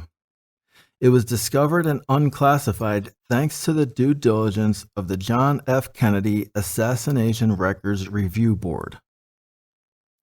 Top military leaders in the United States admitted to intentions of hurting its own people. These plans were not limited to innocent civilian targets. They even included the proposal of killing U.S. military personnel. All of this just to create a ruse in an effort to gain the support of American citizens to start a war against Cuba. Do you remember how Fidel Castro was painted as the bad guy for so many years? And there was Saddam Hussein, Osama bin Laden, Kim Jong-un, Donald Trump, then Vladimir Putin, along with many, many others over the years. Who will be next? The nation's leaders proposed specific plans to carry this out in order to blame Cuba for provoking an attack. Here's a very brief timeline of the events. 1959, Fidel Castro takes power of Cuba. 1962, Operation Northwoods is proposed to President Kennedy and rejected. 1984, the top secret document is reviewed and remains hidden. 1987, Chairman of the Joint Chiefs of Staff, Lyman L. Lemnitzer, receives the Presidential Medal of Freedom. Footnote: the Presidential Medal of Freedom is the nation's highest civilian honor, presented to individuals who have made exemplary contributions to the prosperity, values, or security of the United States, world peace, or other significant societal, public, or private endeavors. Back to the paragraph. 1988. Lyman Lemnitzer dies after the damage is already done and before any consequence could be determined. 1992. A board is created to seek information regarding Kennedy's assassination. 1998. Documentation is released, including Operation Northwoods. Well, this raises many more questions than answers. Is this entire report even real? Why did it take so long for it to come out? Would it have ever been known had Kennedy not been assassinated? Is the admission of guilt authentic or some kind of cover-up for yet another secret operation? And what other proposed or successfully carried out operations are people still not and may never become aware of? So, for 35 years, the common knowledge of Fidel Castro is the enemy was deliberately broadcast to the masses. This inaccurate information has settled firmly into the knowledge banks of many human brains. Rectifying this falsehood is far more complicated than just saying, "my bad," and moving on from the error, actually the deliberate lie that they attempted to conceal from the public. This reminds me of forensic files, where even the most highly qualified detectives almost need to rely on pure luck to find that one unlikely clue which the criminal mistakenly overlooked in his devious plan before they can utilize scientific evidence to confirm the crime. Such an exhausting process just to reveal a nugget of truth to people. Ugh. In fact, let's briefly walk through the process. First of all, they have to find and identify some measure of reasonable suspicion from inconsistent reporting, of which there is a plethora to choose from. Usually, the people who find and share suspicious information are called conspiracy theorists. Then, there is the burden of proof, a heavy burden indeed, to actually be able to locate and produce the suspected misleading evidence because it's usually hidden very well. There is also the daunting task of obtaining a confession to the lie they told. Not to mention the exhausting process of having the documents unclassified or declassified, making them available to the general public. Then you can publish and share your findings with the masses, which by now is a little too late. The damage has already been done. Winston Churchill's witty version of this observation goes like this: a lie gets halfway around the world before the truth has a chance to get its pants on. Do you see how time-consuming and meticulous it is having to undo devious hypocrisy rather than just living life and focusing on healthy, positive things? Many trades workers often use the phrase, "measure twice, cut once." That's because undoing and fixing errors, or in this case, deliberate acts of ill will, require an extensive amount of effort when compared to simply doing it right the first time. Who really has adequate time to intently listen, question, and verify everything? Wouldn't it be nice if we could simply put our trust in the sources that are meant to keep us informed? Again, this is eerily similar to Orwell's 1984. To paraphrase, the ones who are distracted and paying very little attention are the most easily swayed to believe even the most outrageous claims. If deliberate efforts to mislead the general public aren't purely evil, I don't know what is. That's definitely not a natural human characteristic. Or perhaps it is a natural human trait, and I've developed an excessive faith in humanity. Sure, I'll plead guilty to that charge. Known attempts like these sow seeds of doubt in people's minds. They lead many to distrust commonly known teachings that are being presented as facts. This includes even the most elementary of teachings, from the historic moon landing to the framework of the planet we live on.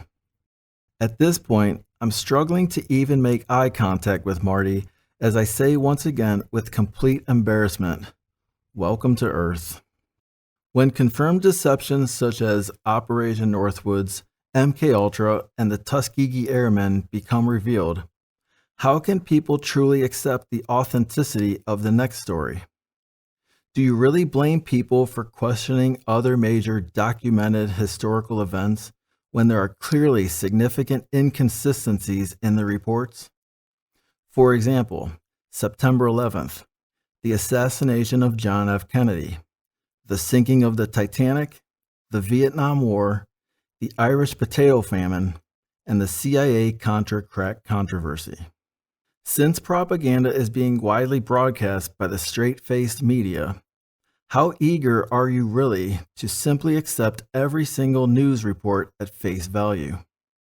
Do you see why people have major doubts regarding the credibility of the media? If you don't clearly see major inconsistencies within documented events in recent history, then I don't know how else to say you're being blatantly lied to. I say this with complete empathy. It's a tough pill to swallow.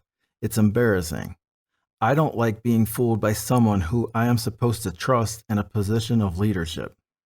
I struggle with the disappointing realization that there are some with an agenda of deception who actually do not care what humans think or how they feel. I am almost certain that a natural human element has become rare, if not absent, in some among us. So, instead of blindly accepting everything they want people to believe, how about asking more questions? The news.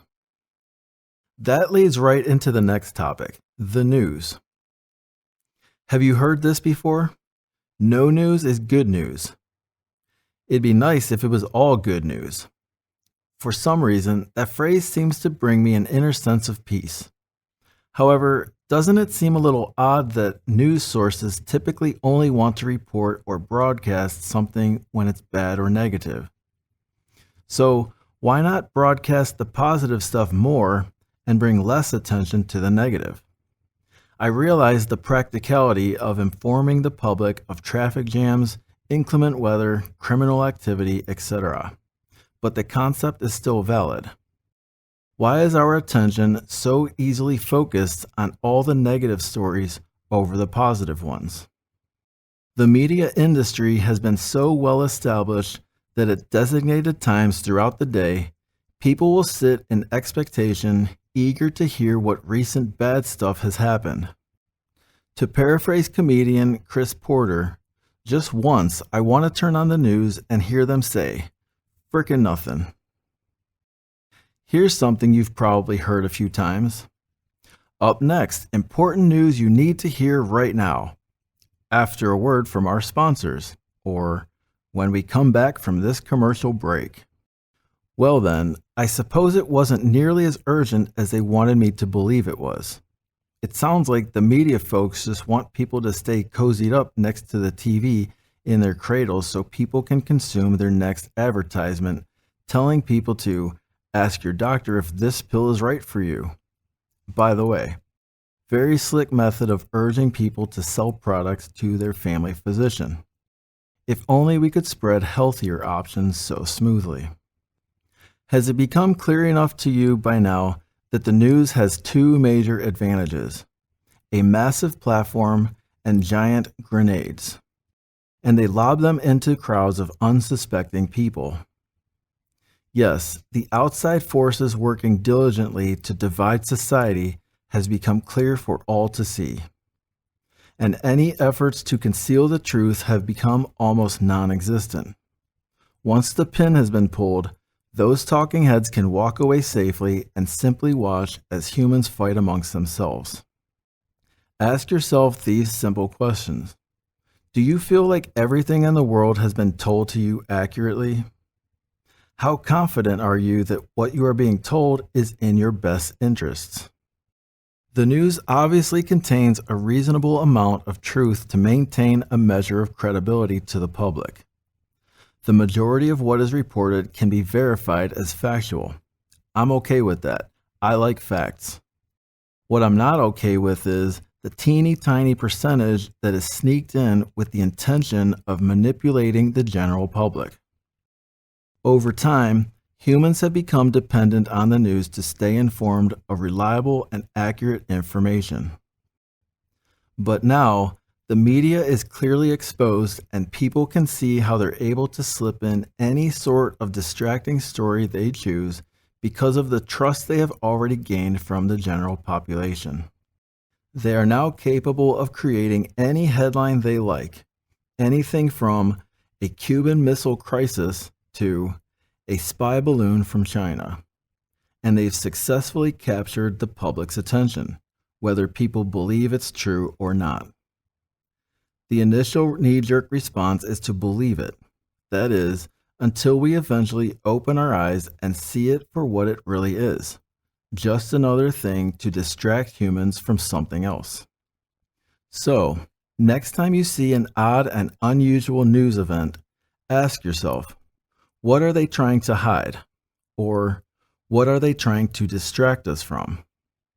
Some call this reading between the lines or not simply accepting everything at face value.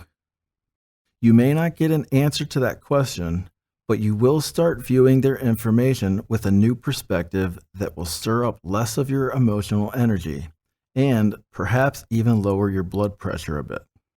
Here's another good thing to ask when hearing something on the news or from any other source. Is this information intended to bring me calm and peace? Or is it stirring up tension and anxiety? The answer to that question will reveal everything you need to know about the source of the content. Taxes and cost of living. It's time for your favorite topic, taxes. Hope you're sitting down for this one. Give back to Caesar what is Caesar's. Matthew 22, verse 21, New International Version. That sounds reasonable, but after diving into this arranged system, it's a little unsettling to discover just how lopsided and encumbering this collection agency has become. Allow this to sink in. The majority of working people's income is taxed twice when they earn wages, through federal income tax and state income tax. Then, the money that people get to keep is taxed a third time when it's spent, through sales tax. Furthermore, many are also taxed a fourth time for residing within a municipality, local tax. And then, if they own property that's really owned by the bank if you have a mortgage, they pay even more tax on that, a fifth time, property tax. And still, they keep looking for new ways to acquire more of your hard-earned money. On the following page, you'll find a current table showing the amount of federal and state taxes being taken from working folks. Federal tax, 10 to 37%, average 23.5%. State tax, 0 to 13.3%, average 6.65%. Totals, 10 to 50.3%, average 30.15%. So, right off the bat, the average taxpayer is out 30% of what they've earned. Think about that. This doesn't even include locals tax, sales tax, property tax, which ultimately brings this average much closer to 35%. I originally wanted to show a complete tax table with a range and average of how much earned income is withheld from the general population. But due to the way tax laws are uniquely written at state and local levels, it would not accurately depict what is withheld from an average paycheck. Since those figures would not apply across the board, I highly encourage you to review your own personal tax requirements. What is being withheld compared to the income you have earned.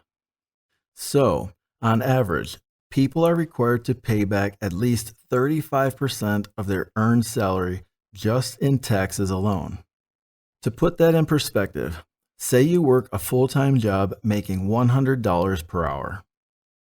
The value of that hourly wage is essentially only $65.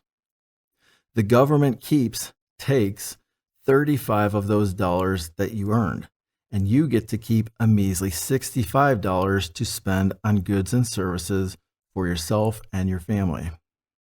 After putting in a 40-hour work week, you would have earned $4,000, and yet you would only see $2,600 of it. And that doesn't even include other fringe withholdings such as Social Security and Medicare. Don't get me started on the looming deterioration of the Social Security disaster. People are being led to believe they have more and can afford more than they actually do. Welcome to America. I would think the government might want to show appreciation for the people and acknowledge each one with a shiny plaque expressing its gratitude for the generous contributions made toward national operations. Looking at it through the proper lens, you will begin to understand exactly how much of your money is gone before you ever see it. The next time you consider a purchase, you may want to evaluate if the purchase is realistically affordable, necessary, and worth your hard-spent time. That's just taxes. It doesn't end there. Consider the cost people pay for protections through insurance premiums, health insurance, life insurance, home insurance, car insurance, pet insurance, travel insurance, a multitude of specialized insurances. If that sounds overwhelming, that's because it is overwhelming. Sadly, humans have become complacent toward this reality, while the system continues pressuring and lulling them to work overtime just to make ends meet. Never-ending debt. In 2022, the IRS collected over $4 trillion in tax revenue, and the United States, as of this writing, is over $33 trillion in debt. Do you think any of that $4 trillion in tax revenue went toward lowering the national debt? It couldn't have decreased it much, if at all.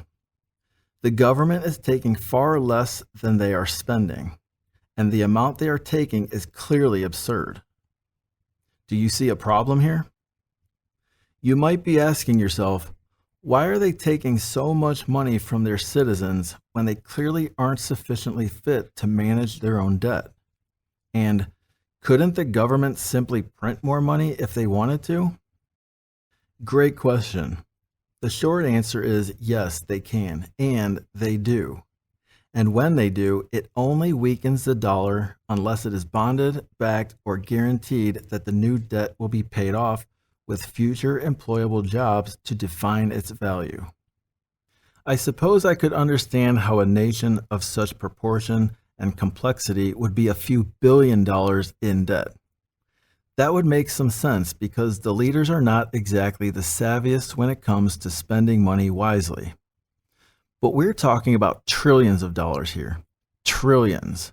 And not just a few trillion. 33 trillion.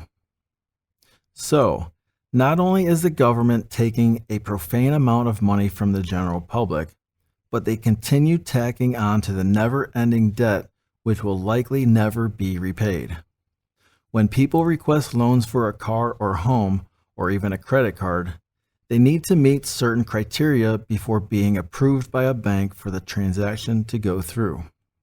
Financial institutions closely review a potential borrower's current debts as a major consideration.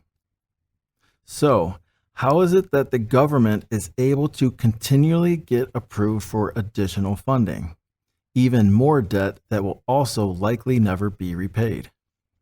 This playing field is incredibly off balance. How is an entity that is drowning in its own debt capable of bailing out banks and corporations? The relationship between the government and the banks is highly disturbing. Furthermore, the average person in the modern world has more debt than they can reasonably handle. Will this ever get sorted out? Or will it take some kind of colossal plan or divine intervention to alleviate it all?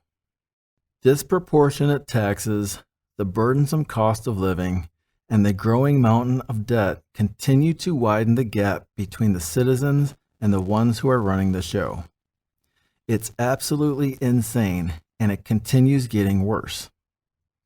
After paying rent or mortgage, utilities, groceries, maintenance, and upkeep, what is really left over? How can the average person truly afford anything? How many people realistically are happy with their financial wellness and their work-life balance? Perhaps the answer to that question helps to explain why the lottery is still running strong. A healthy balance. I am a strong proponent for working hard, fulfilling responsibilities, being honest and productive, and providing for family.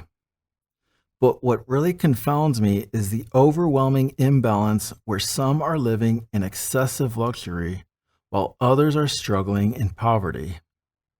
This must be quite difficult for our alien friend to grasp. This is wrong. We all see it.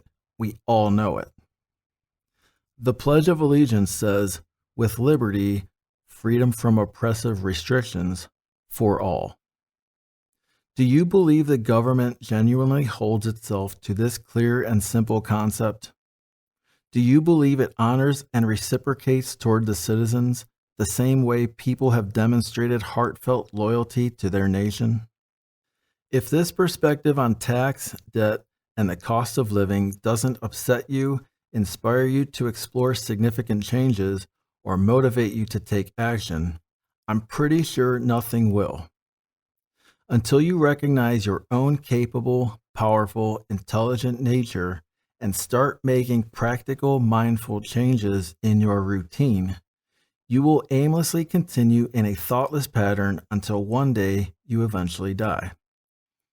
Once you do this, you begin to break the proverbial elephant chain and start to realize real freedom. This book offers solid ideas so we can begin moving in the right direction to start seeing real balance in society. Part 3. Awareness. It's easier to fool people than to convince them that they have been fooled. Mark Twain. Humans are in a frantic hurry.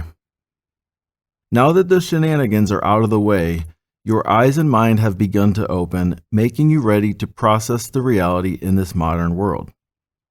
Humans are in such a hurry to grow up, to get their driver's license, to send an important text while driving, to pass judgment and jump to conclusions, to get to work, to beat the traffic light, to cross the street, sometimes without even looking both ways first.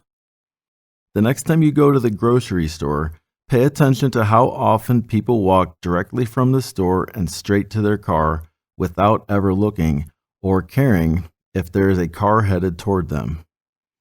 Instant gratification is more common now than ever before. People do well when they slow down. Enjoy the journey. Be present. Life is beautiful, but humans are moving so quickly that they are not seizing the wonderful opportunity to experience it properly. Time, your most valuable commodity. I'm sure at some point you've heard the phrase, spending time. That's because time has real value. Unlike the value of a dollar bill, which is pretty much backed by faith alone, time is the number one most valuable resource to humans. One day it will run out and that's it. Game over. Many responsible people budget their money and monitor their spending habits. I like to do what I call a time budget. It's what I do to monitor my time, to make sure I do not spend or waste it on useless things. Allow me to explain. Every week, everyone gets a set amount of time, 168 hours to be exact. No one gets more, no one gets less. You cannot buy or borrow from anyone else. What you have is what you get, just like everyone else.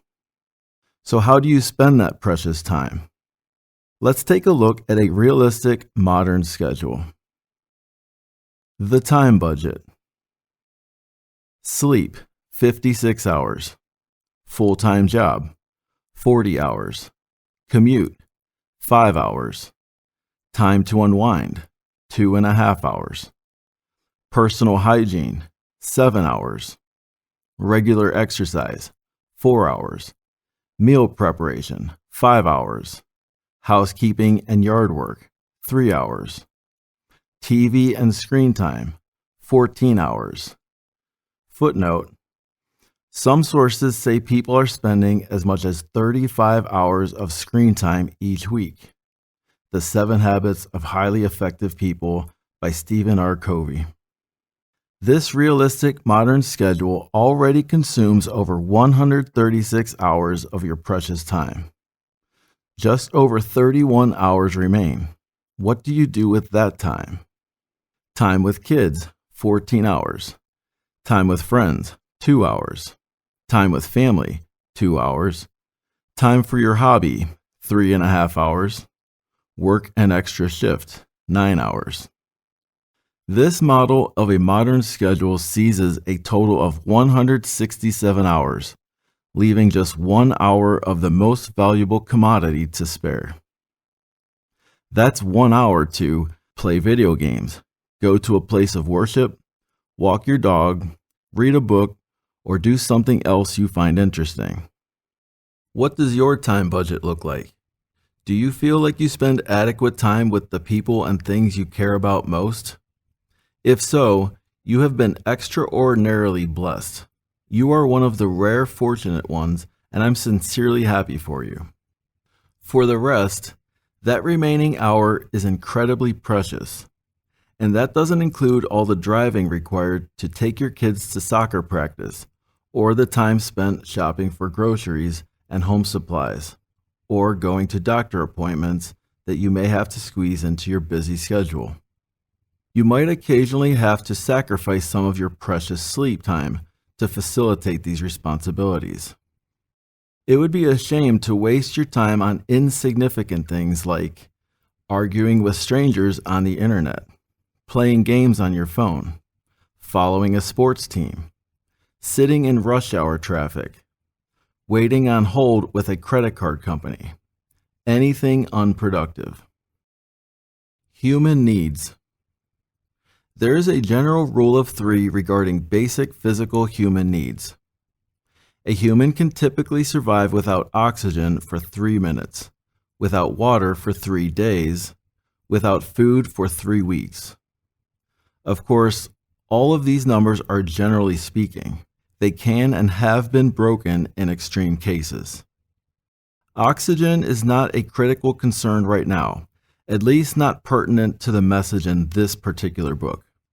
The water supply might be a little more concerning, but not to an extreme point of raising the highest of alarm.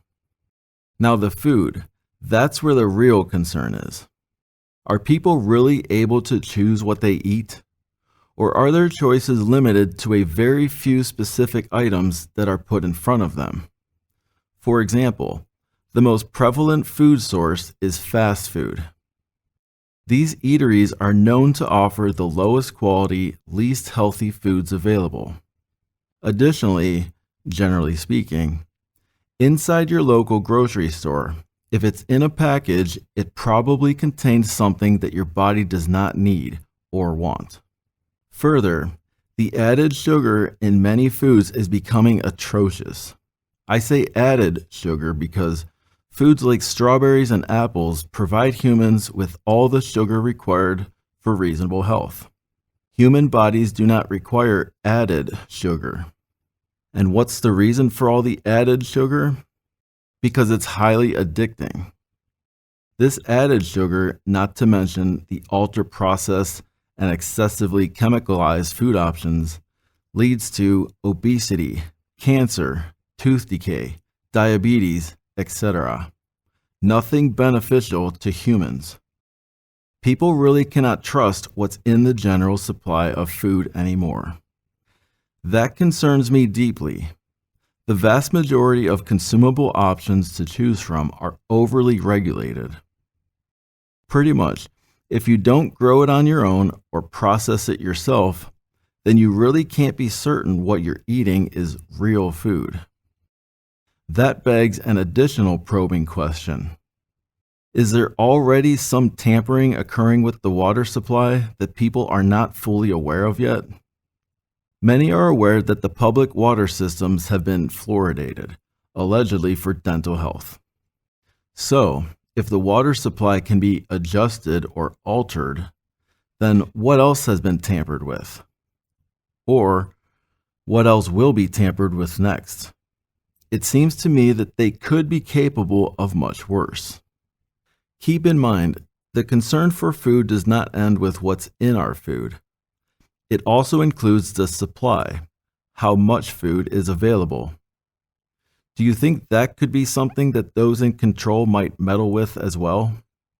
American investigative journalist, lawyer, novelist, editor, and short story writer Alfred Henry Lewis put it in perspective when he said, "There are only 9 meals between mankind and anarchy.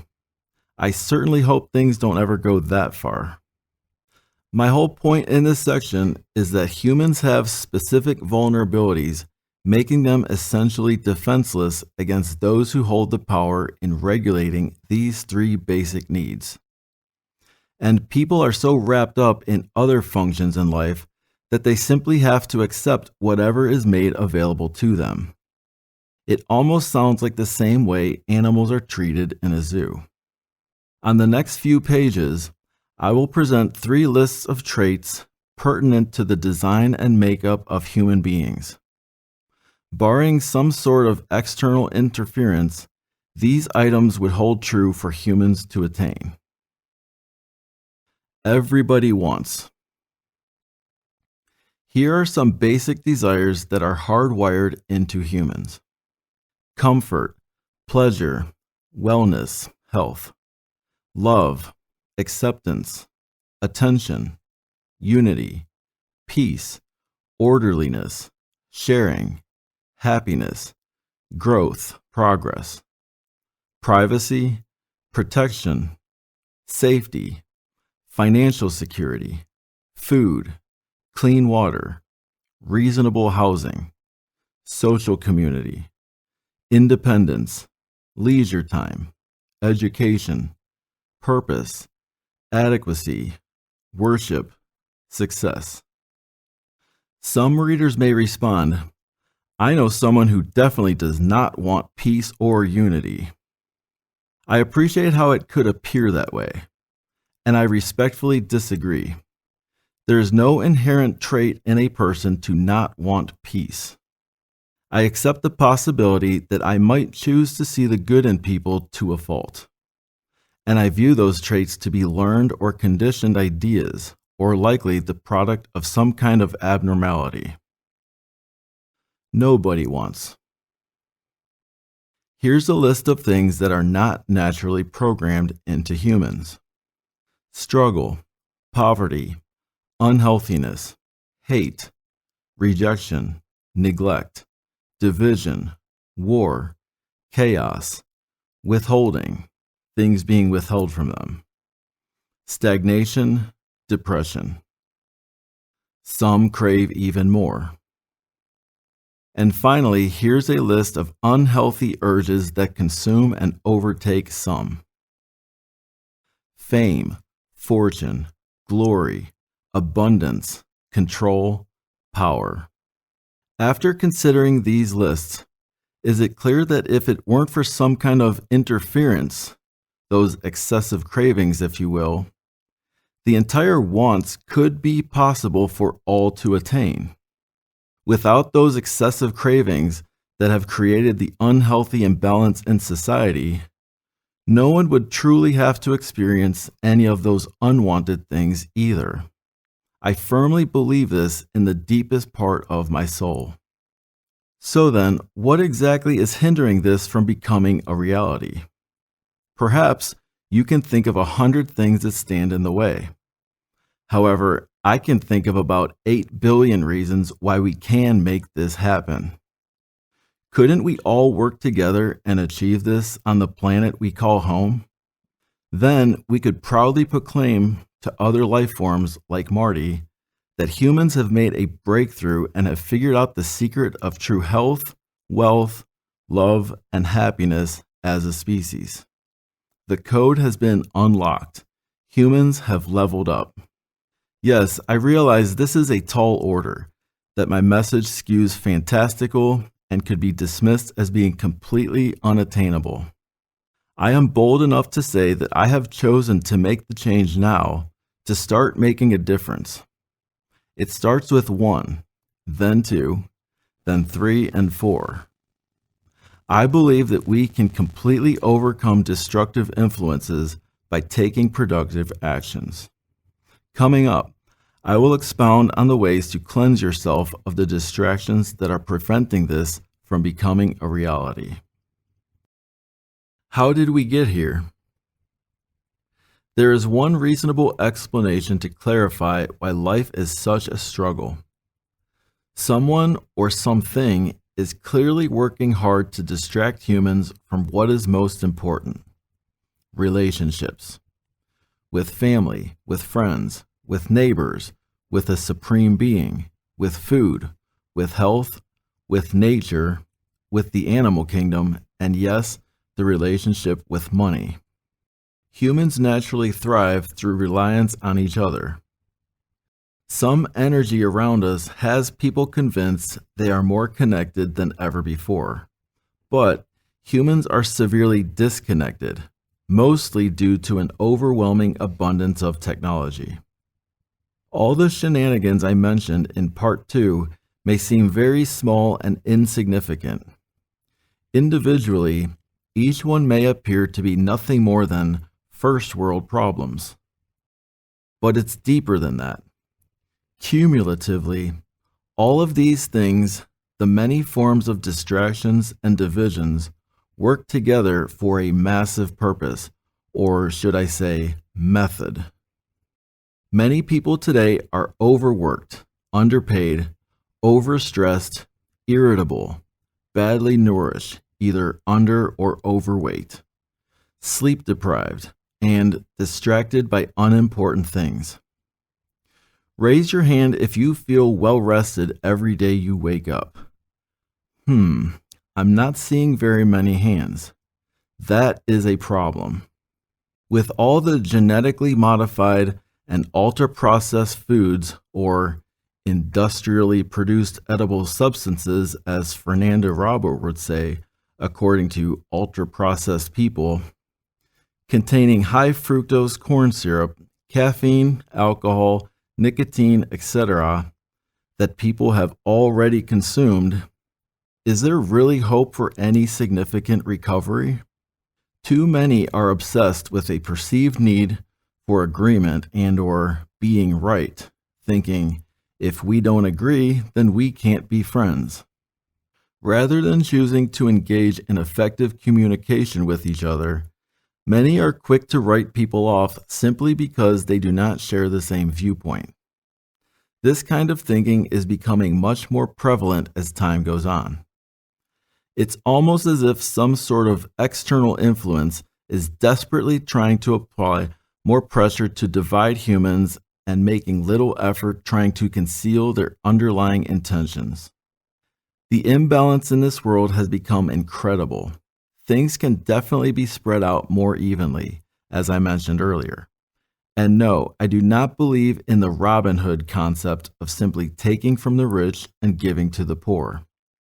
People need to be productive members in society if they want to experience the satisfaction that comes with knowing their contribution was meaningful and they made a difference. This also leads to a deeper appreciation of the things they have earned. There is a way to achieve a teamwork mentality throughout humanity. Right now is an excellent time to get the conversation started and work towards solutions. As I mentioned in the beginning of this book, each minor solution, just like a drop in the bucket, might seem like nothing, but over time, they can have a major impact. This goes both ways. If you are aware of even some of the many shenanigans around us, you may feel a sense of urgency to make some changes in your life, like I did, or to spread awareness, like I'm currently doing. If something doesn't change soon, it will only get worse. Yes, I do believe this is an uphill battle. People are fighting against invisible and unknown forces, personal inner demons, and each other. It seems like humans are finding themselves really off course and starting to realize they are in unfamiliar territory. It would be wise now to set aside any inhibiting pride and simply stop to ask for some directions. Humans definitely can get back on track. It is not impossible. It just requires a ton of conscious adjustments. Not all at once, but one day at a time. People can make simple conscious changes to pick themselves up, brush themselves off, regain their bearings, and get back on track into a meaningful and fulfilling direction. Learn from the animal kingdom. Of all earthly species, the most cerebral have become the most civilized and advanced, and yet they still have the most complicated problems. Isn't it fascinating how well the lesser life forms are doing? It seems like they're achieving far more outstanding successes in most areas that humans are struggling in. The following statistics in the animal kingdom are impressively low. Suicide, nearly 0%. Addiction, 0%, unless you count catnip. Depression, 0% that I'm aware of.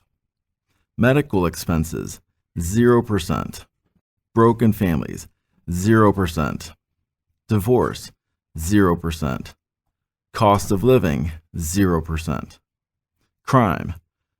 Perhaps theft and murder remain issues among the uncivilized rascals. The animals don't even have a formal spoken language. How is it they are achieving such marvelous results like these? They don't have large rooms filled with thick, leather-bound books with all the rules and laws they must adhere to. If only humans could go back to a simpler culture, maybe some of these things would begin to get under control. House pets do not have a daily itinerary. The wildlife in the forest do not schedule their activities. They just live. So, how did people get to be so overly structured with all these things they have to do? I get it. The car is not going to wash itself. And yes, there are important responsibilities that require attention, care, and upkeep. Where does this list end? When do humans just start living? Just live your life. Some are working overtime just so they can afford that new washer-dryer combo, or pay the babysitter or the house cleaner. Or they're saving up for that trip they deserve but have been putting off, or to buy that electric vehicle they've been thinking about. Or maybe they're simply trying to make ends meet by filling the tank with gasoline or pay those never-ending bills. Why is it people still can't answer the simple question, what is the purpose of life? The purpose of football is simple. Score touchdowns and don't get hurt, so that you can score more touchdowns next week. Everything has a purpose. The roof above your home has a purpose. The yellow line on the road has a purpose. The cap on the milk jug has a purpose. Even trash bins have a purpose. Why is the human purpose still so incredibly unclear? The purpose for being goes beyond simply working, sleeping, eating, pooping, and dying. Human beings are here to be. But how many are truly being something that they genuinely enjoy? How did we become so obsessed with the concept of living for the weekend? Humans should be living every single day. Life is a blessing, and this modern world seems to blatantly disrespect the sacred gift from our Creator. I look forward to the day when the answer to "What's on your to-do list today?" is simply live. That's all, just live. Once people begin to view life, namely time, the most valuable resource, as a precious gift, everything changes. Humans will start slowing down, appreciating everything and one another more. The fog starts to lift, and your purpose becomes more visible: to live. A rattlesnake in the room. Consider a remarkable analogy that has been told over the years. Imagine we're in a room full of people at a social gathering. We're hanging out with some familiar friends and meeting a few new people. We're having a great time talking, laughing, and enjoying ourselves. There's nothing to worry about, right? Why would there be? Little do we know, in the corner of the room sits a coiled up rattlesnake that is not very happy with all the commotion around him. Everyone is completely unaware that he's even there. After all, the focus is on the social gathering. As I walk across the room, I begin to notice a really faint rattling sound coming from the corner. I figure it's probably nothing serious, maybe just something wrong with the light fixture or something. So I continue without a second thought. However, as I walk back, I realize there is a rattlesnake sitting in the corner of the room. Holy smokes, I exclaim under my breath, because we all know the worst possible thing to do is panic, yell, and scream. That would just incite chaos. That's not the ideal solution. But here's the thing. Not everybody is aware of the serpent hiding in the shadows. Not everybody hears the rattling tail because of everything else going on. By now, a few of the partygoers have become aware of its presence, either by seeing or hearing it. But a bunch of the group is still unaware of the predicament at hand. What do you do? This book presents a classic case of cause and effect, where humanity is the thing being affected. The root cause is some kind of outside force, something tricky that is not easily identifiable, like the rattlesnake that lurks among the people. My intention with this book is to paint a crystal clear picture for my human family of the presence of the rattlesnake. The signals are obvious. It's not necessarily going to hurt anyone, but there is a possibility that it could strike if it senses the need. So what are the options?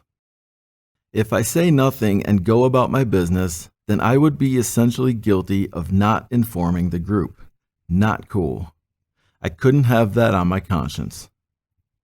The other option is to share what I know in a way that people can rationally make their own decisions of what would be best, even though the best decision is obvious. Get the heck out of there, like right now. I do not write anything in this book with the intention to incite or spread any unwarranted fear or need to panic. In fact, I don't believe humans should be afraid of the current predicament.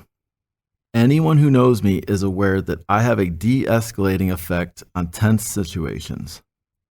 I'm the one who usually calms things down when others are hyped up. Once again, I am not intending to rile anyone up. I am simply identifying a situation. especially to those who are completely oblivious to it. Remember those outfielders from the Little League story earlier in this book? I'm sincerely hoping, and one could argue, unwittingly optimistic to a fault, that people can de-escalate the imminent predicament in society. Only once the problem is recognized can something actually be done to fix it. Are you on board? Have I made it clear that I'm looking out for the best interests of humans, for you, and animals, and why not, the best interests of extraterrestrials like our friend Marty too? Do you have what it takes? I know you do. What can you do?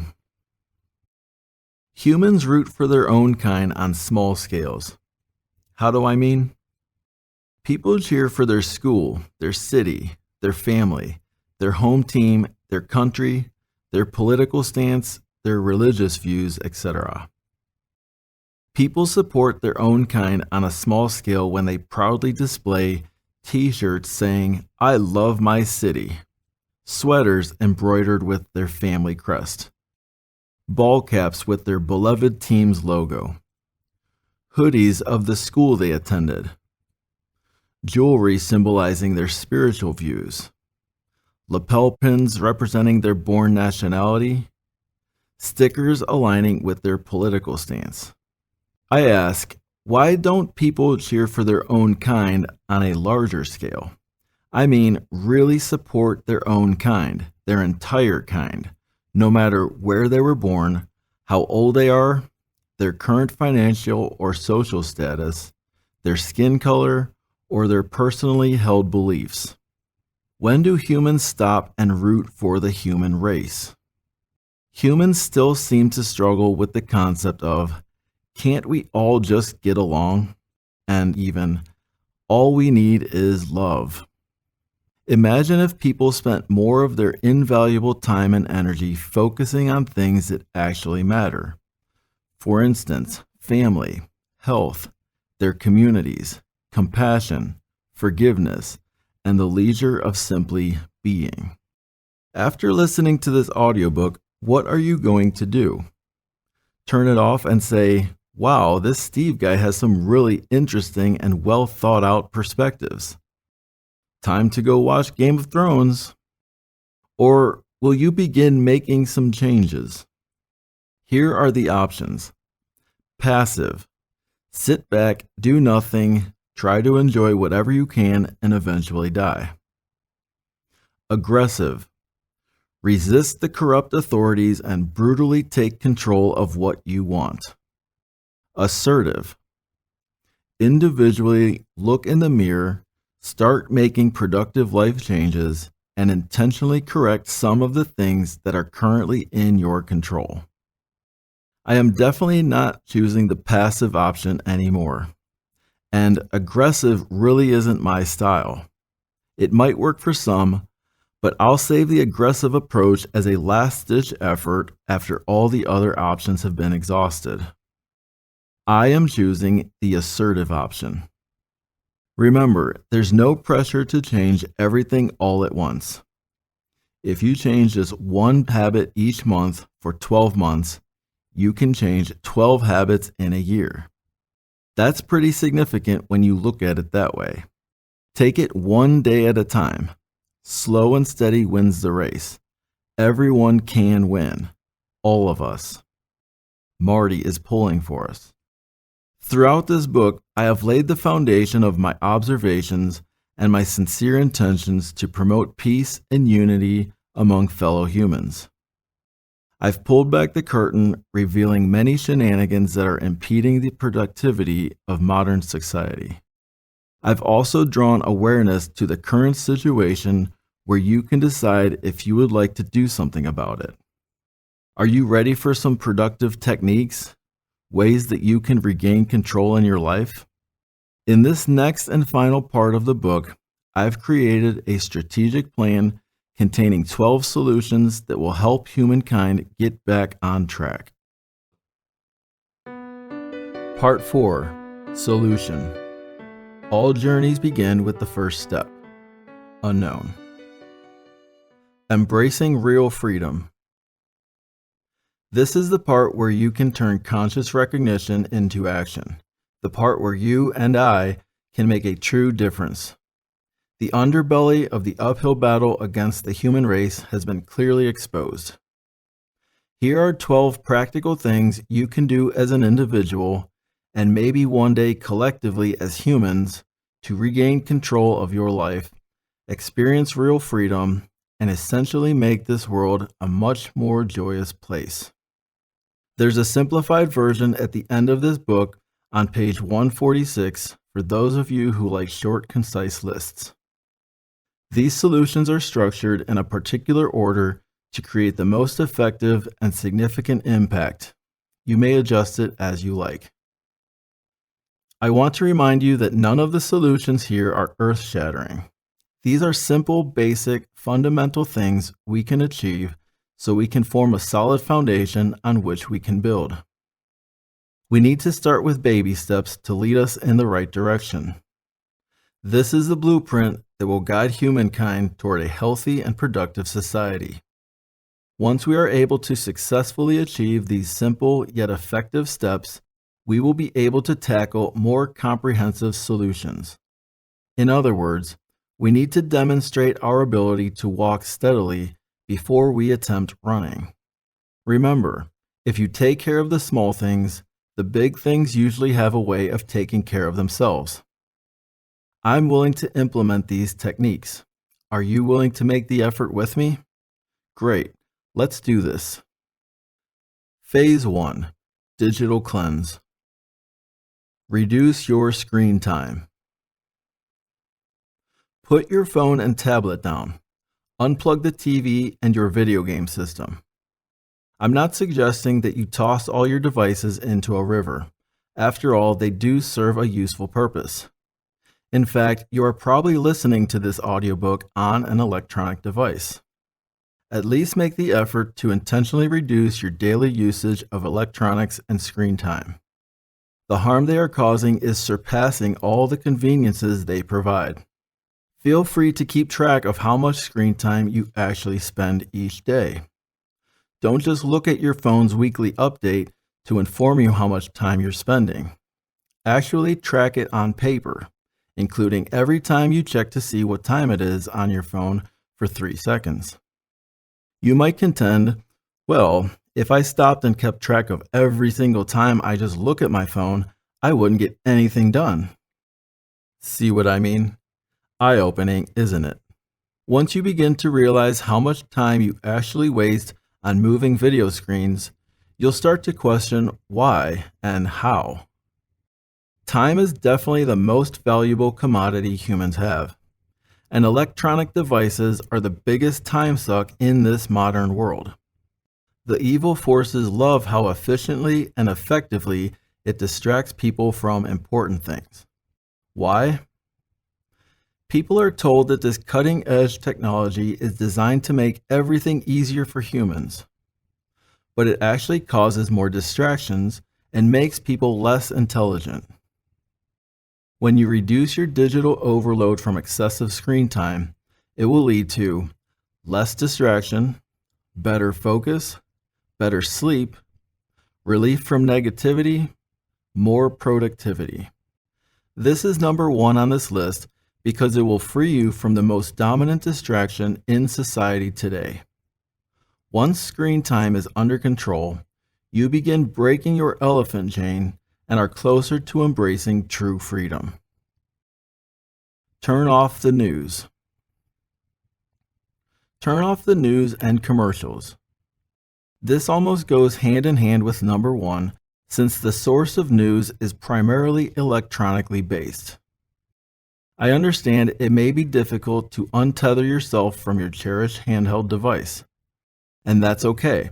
Every person is on their own journey, and each travels at their own pace. If you require a little more assistance to help you break free from your cell phone addiction, I highly recommend the book How to Break Up with Your Phone by Catherine Price, available on audiobook for those with a busy lifestyle. If nothing else, For heaven's sake, turn off the news and those badgering commercials. They are specifically designed to infiltrate your mind and manipulate you into doing whatever it is they want you to do. Buy this diamond for your sweetheart. Watch this TV show tonight. Hate this particular person or group. Switch to this home and auto insurance bundle. I'm sure you can handle making your own decisions as far as where you can save money and how to entertain yourself and care for your family adequately. And if there really is something urgent going on in the community or in the world, you'll hear about it soon enough. Just turning off the news and commercials alone would be an enormous victory for yourself and for humanity. Why? This is a simple concept of supply and demand. Less demand can eventually put large corrupt corporations out of business, which will organically reduce the amount of garbage in people's faces daily. Did you know that if you hear something repeated enough times, it becomes truth to you? That is a form of brainwashing. How does that sit with you? If you need to know what's going on in the world, stick to the headlines. They contain the essential content to keep you informed. I made this the second step because the news and commercial advertisements are among the most divisive tools used against the human species. Take a break from social media. Take a break from social media, or at least unfollow the negative stuff. Social media is ironically packaged and presented, sold, as a product to bring people closer together. But it is actually designed to divide humans. The creators are just cunning and crafty about it. People are being baited and tricked in the hope that they will fall for the devious trap. So then, why are some still bickering and arguing over other people's disputes? Democrats versus Republicans, blacks versus whites, males versus females, old versus young, rich versus poor. Humans have far more in common than some may realize. If you're struggling with the idea of taking a break from social media, then at least consciously try to reduce and unfollow the negative stuff you permit into your brain. Why? Less social media can reduce your stress and can improve focus, freeing you from the mindless addiction and the excessive barrage of advertising. This third piece of the puzzle completes the first phase in correcting the cause of the problem in human society, starting you on the path to breaking your own personal elephant chain. Phase 2. Physical cleanse. Go outside and get some fresh air. Go outside, get some fresh air. Take a few full, deep breaths, preferably somewhere away from all the commotion. I personally like northern Wisconsin. The quality of the air you breathe is an important component of your overall health. In addition, intentional breathing techniques can offer many well-known health benefits to you, and without the need to schedule a doctor appointment or a visit to the pharmacy. Why? When you fill your lungs with a deep, fresh dose of clean oxygen, it relaxes you, nourishes you, and calms you.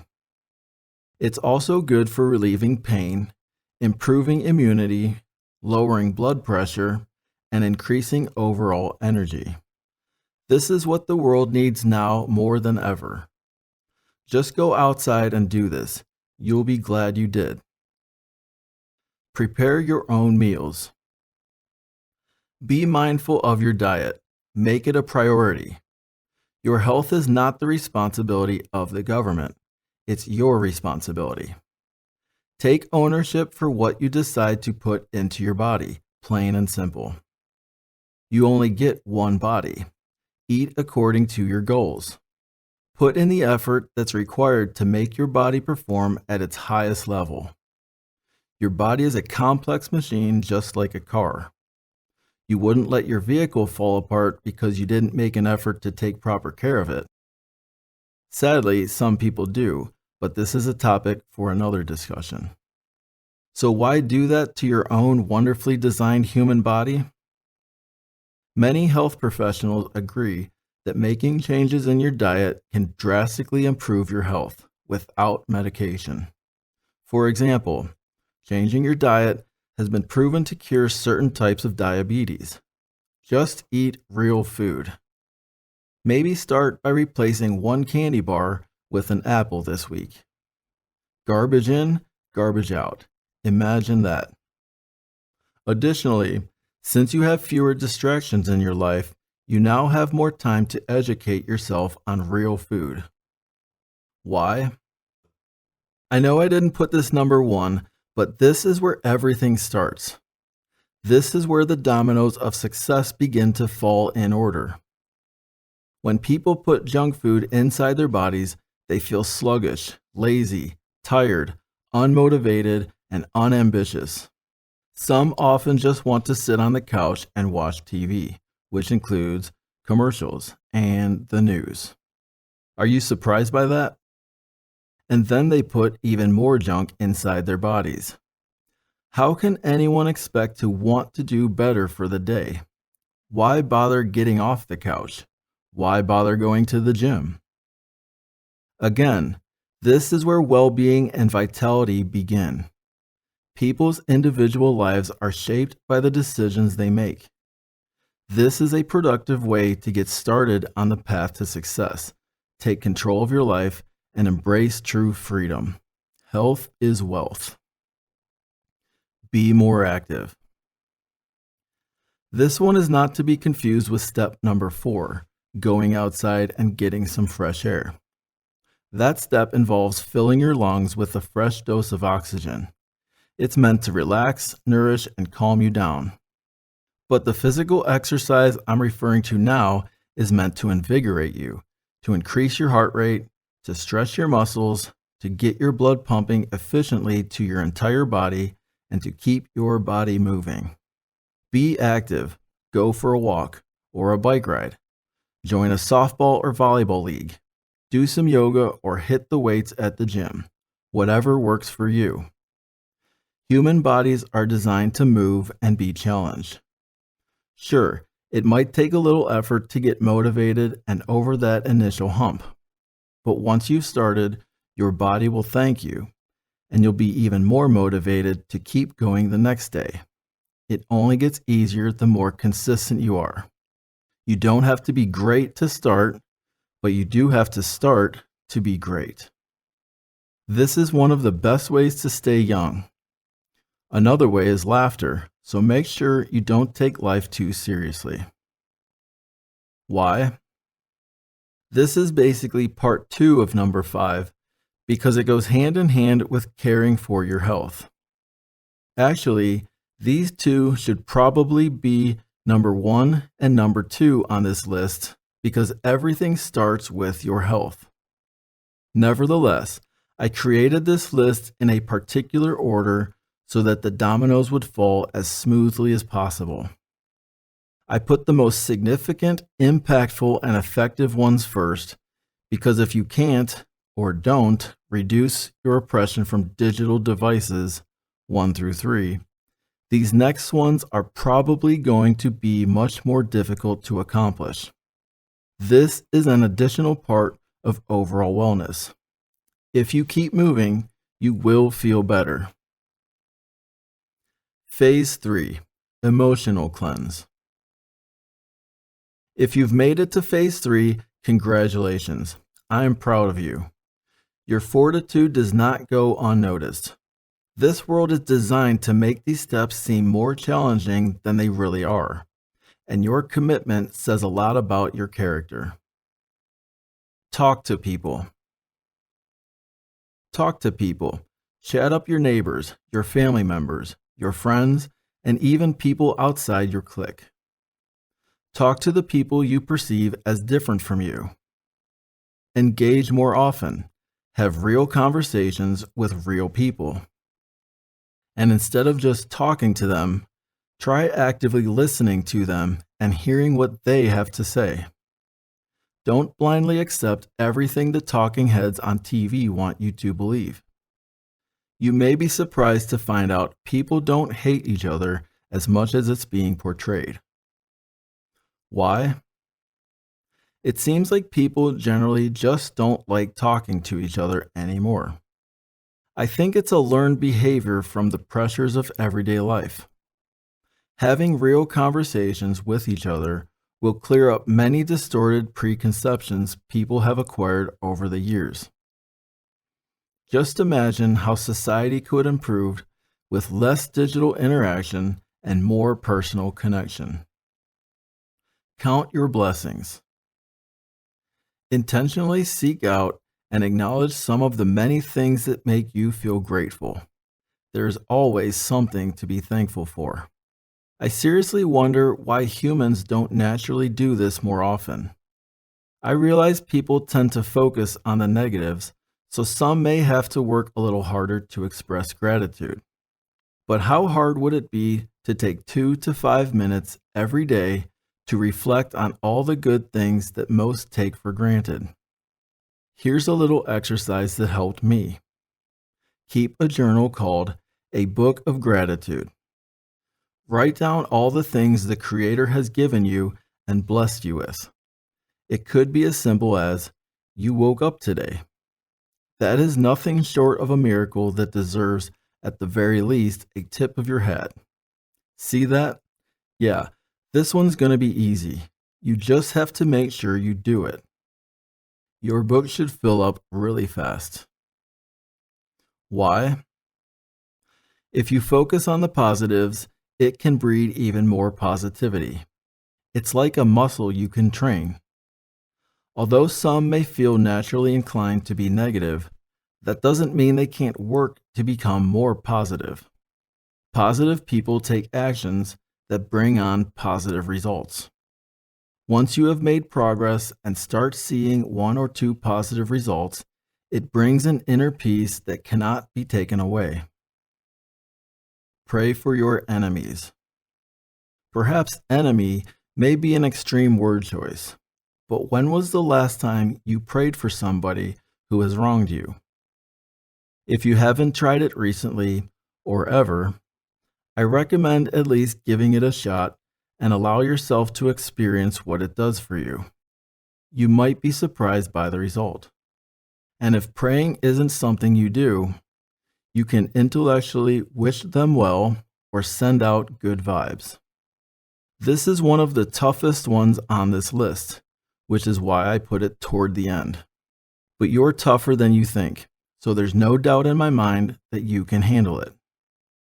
And once you survive the experience, realize how strong you really are, and you're in the habit, it will get easier and will wondrously reduce the emotional burden of holding on to your anger off your shoulders. Why? You really can't go wrong with this one.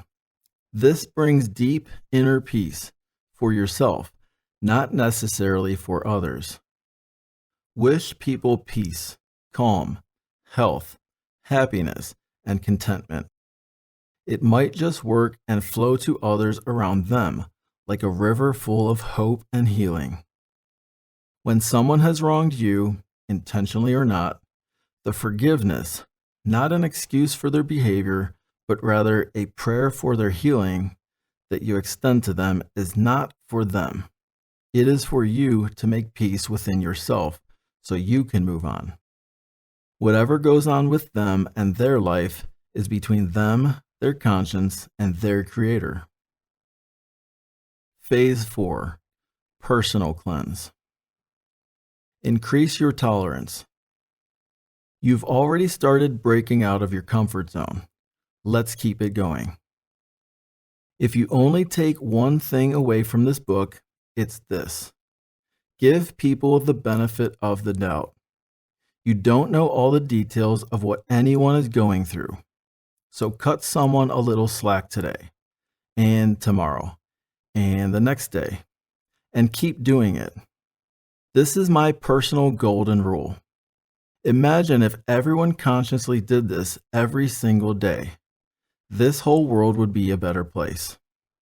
Face it, everyone is imperfect. Everyone, including you and I, screws up sometimes. Someone will inevitably cut you off in traffic someday because they had something else on their mind, or they felt rushed, or were distracted by their phone, like you may have once been, maybe. So chill out. Cut someone else some slack. Everybody wins this one. How proud would our alien friend Marty be if everyone made the effort? Why? Think about the domino effect this would have if all humans did this. It could take over the entire world. I'm not suggesting never speaking up when there's a situation that needs correcting. That would be a little ridiculous. I'm simply saying to chill out a bit and accept the fact that all are imperfect and make mistakes.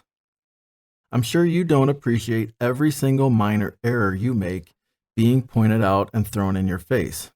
It really doesn't help anything. And other humans' errors and mistakes don't all need to be addressed and thrown in their faces either. Choose your battles wisely. Don't stress over little things. Here's another excellent read if you happen to need a little more of a nudge. The Subtle Art of Not Giving a Counterintuitive Approach to Living a Good Life by Mark Manson. Available on audiobook for those with a busy lifestyle. Think of all the slack you receive every day without even knowing it.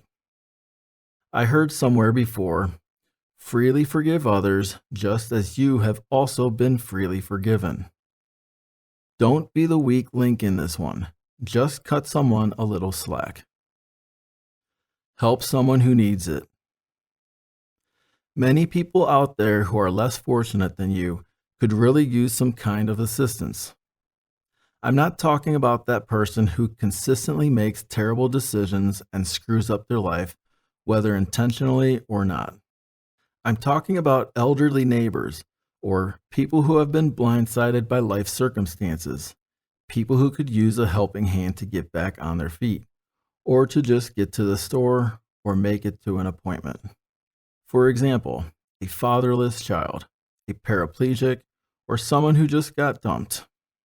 Decide now that you will take the initiative when you see an opportunity. Go help an elderly person. Help an individual who is making an effort and is already taking steps to try and help themselves. One of my favorite mottos is, I am willing to help anyone who demonstrates effort in helping themselves. Those are the ones who really need it and will appreciate your assistance. They will value your help, and it will create a lasting impact. Not seeing any opportunities to help someone? Then go look for one. Go find someone or a reputable organization to offer your time, which holds more value than money. It might be a local charity or nonprofit organization that aligns with your personal values. There are many great nonprofit organizations that are making a significant difference helping the less fortunate. Don't just go with a well-known organization merely because you heard a celebrity mention them once. Find one that speaks to your soul. Why? Remember, one day you are going to need some help too. And while that should not be your primary motivation, it still puts things into a healthy perspective. Also, the point of this entire book is Team Humans. Humans are a family, like it or not. Go help someone. It's a well-known fact there is more happiness in giving than there is in receiving. So, you want to be happy? Go ahead and lend a helping hand. Our alien friend Marty will be proud of you. Live beneath your means. Simplify your life and start living beneath your means. This one's somewhat complex because you might say, well, I'm already struggling to make ends meet and currently living beneath my means. I feel you. I certainly don't want you to deprive yourself of your needs or a few reasonable wants. Additionally, if you don't have time or energy to care for yourself, your family, or your health, then you could be in the wrong line of work. Reevaluate what you are doing for income and align it with your real goals in life. Do you want more time for yourself? Then pursue a lifestyle that allows you to accomplish that. The key here is simplifying. Why? It allows you to take real control of your life without having to ask your boss for permission to take a day off, or feel pressured to fabricate some lie, like your grandma died. Again. When you live beneath your means, you run your life by becoming more self-sufficient and less dependent on external entities. Your value increases, and now you cannot be paid off to do whatever they want you to do. Imagine no longer being stuck at a job that merely satisfies your means of living, but rather choosing a source of income that aligns with your lifestyle. The price of your time has shifted into your favor now. And if all would embrace this philosophy, the entire world would change. Think about the Buddha, Jesus, Gandhi. How complicated were their lives? I'm not saying you need to take it to that extreme, but those individuals were monumental examples of living in simplicity and blessing the world with their humble yet valuable lessons. Phase 5. Bonus Cleanse. Vote with your actions. Your opportunity to vote does not end every few months or years. In fact, you can vote every single day by way of your actions, and you can't be voted down. Voting on paper does not always create real change in the world. Voting by way of your actions, however, quite literally does change the world. Mahatma Gandhi's message is often condensed and paraphrased to say, "Be the change you want to see in the world." Why? Don't rely on the fairy tale that the only way you can make a difference is at the polls every few years. The fact is, you can make a difference every day by the choices you make. Yes, your choices and actions will affect other people, and you will start seeing a difference. There you go. 12, actually 13, things you can do to take back control of your life and vastly improve the world you live in. So, if you break that down and make an effort to change just one thing each month, you can change 12 things in 1 year. And imagine if all humans did that, about 8 billion as of this writing, this entire species could be changed in just 1 year. Imagine what that would look like. Fewer distractions from outside influences and more control within yourself. Living happier and healthier, with more energy and purpose. Unselfishly helping others while maintaining an attitude of gratitude. Being more open-minded, freedom from empty stressors, and a slowness to jump to irrational conclusions. Sounds like a lot, right? Well, it definitely is possible. Rather than embarking on changing the entire world, let's first strive to make changes in ourselves. We can only do our own part. Glenn Ballard and Saida Garrett wrote the famous lyric and said it perfectly. If you want to make the world a better place, take a look at yourself and then make a change. Notice, I did not mention anything specific about personal vices like smoking, gambling, hard drugs, or alcohol. Why? Because these are not problems. These are symptoms, side effects, if you will. These can and will be corrected once people achieve the steps in the previous phases of the solution. People are simply trying to hide from or numb the pain they're currently in. And I honestly can't say that I blame them. Not at all.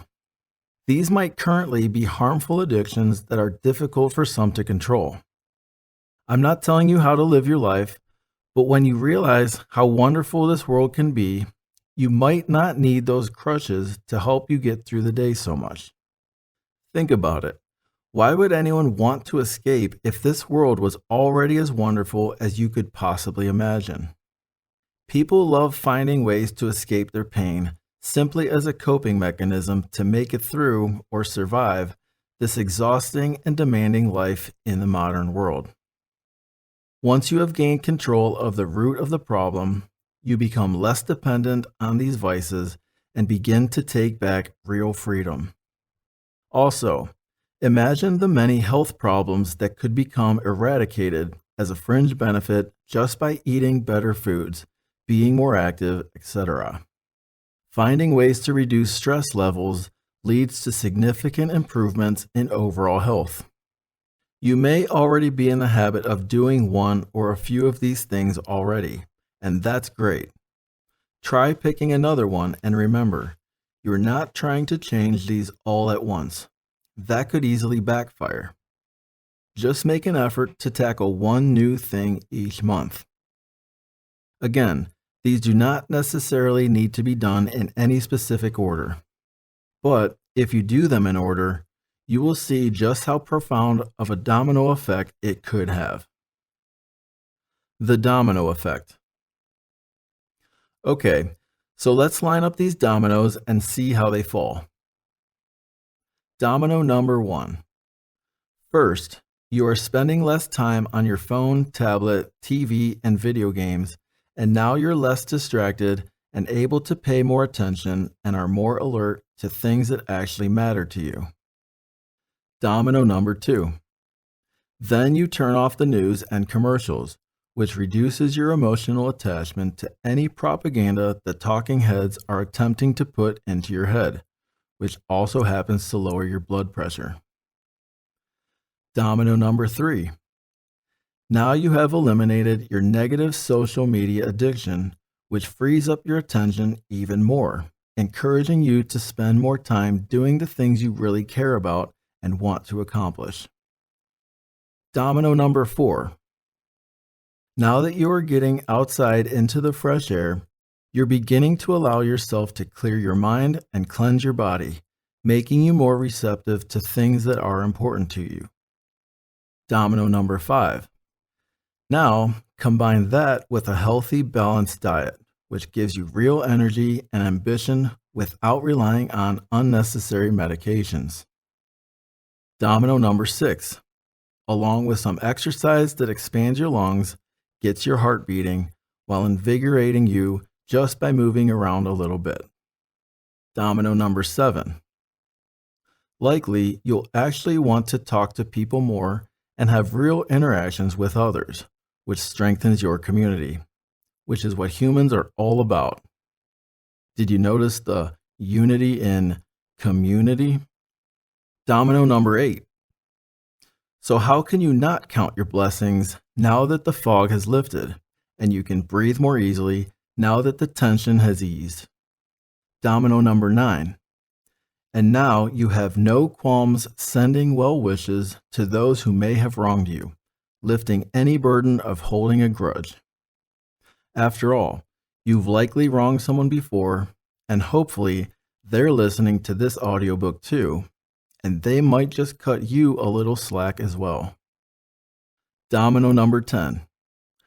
Now, maybe you'll actually want to cut somebody some slack because you're not as tightly wound or stressed out as you once were. Domino number 11. Not only are you willing, but you're also able to go help someone who needs it because you want to.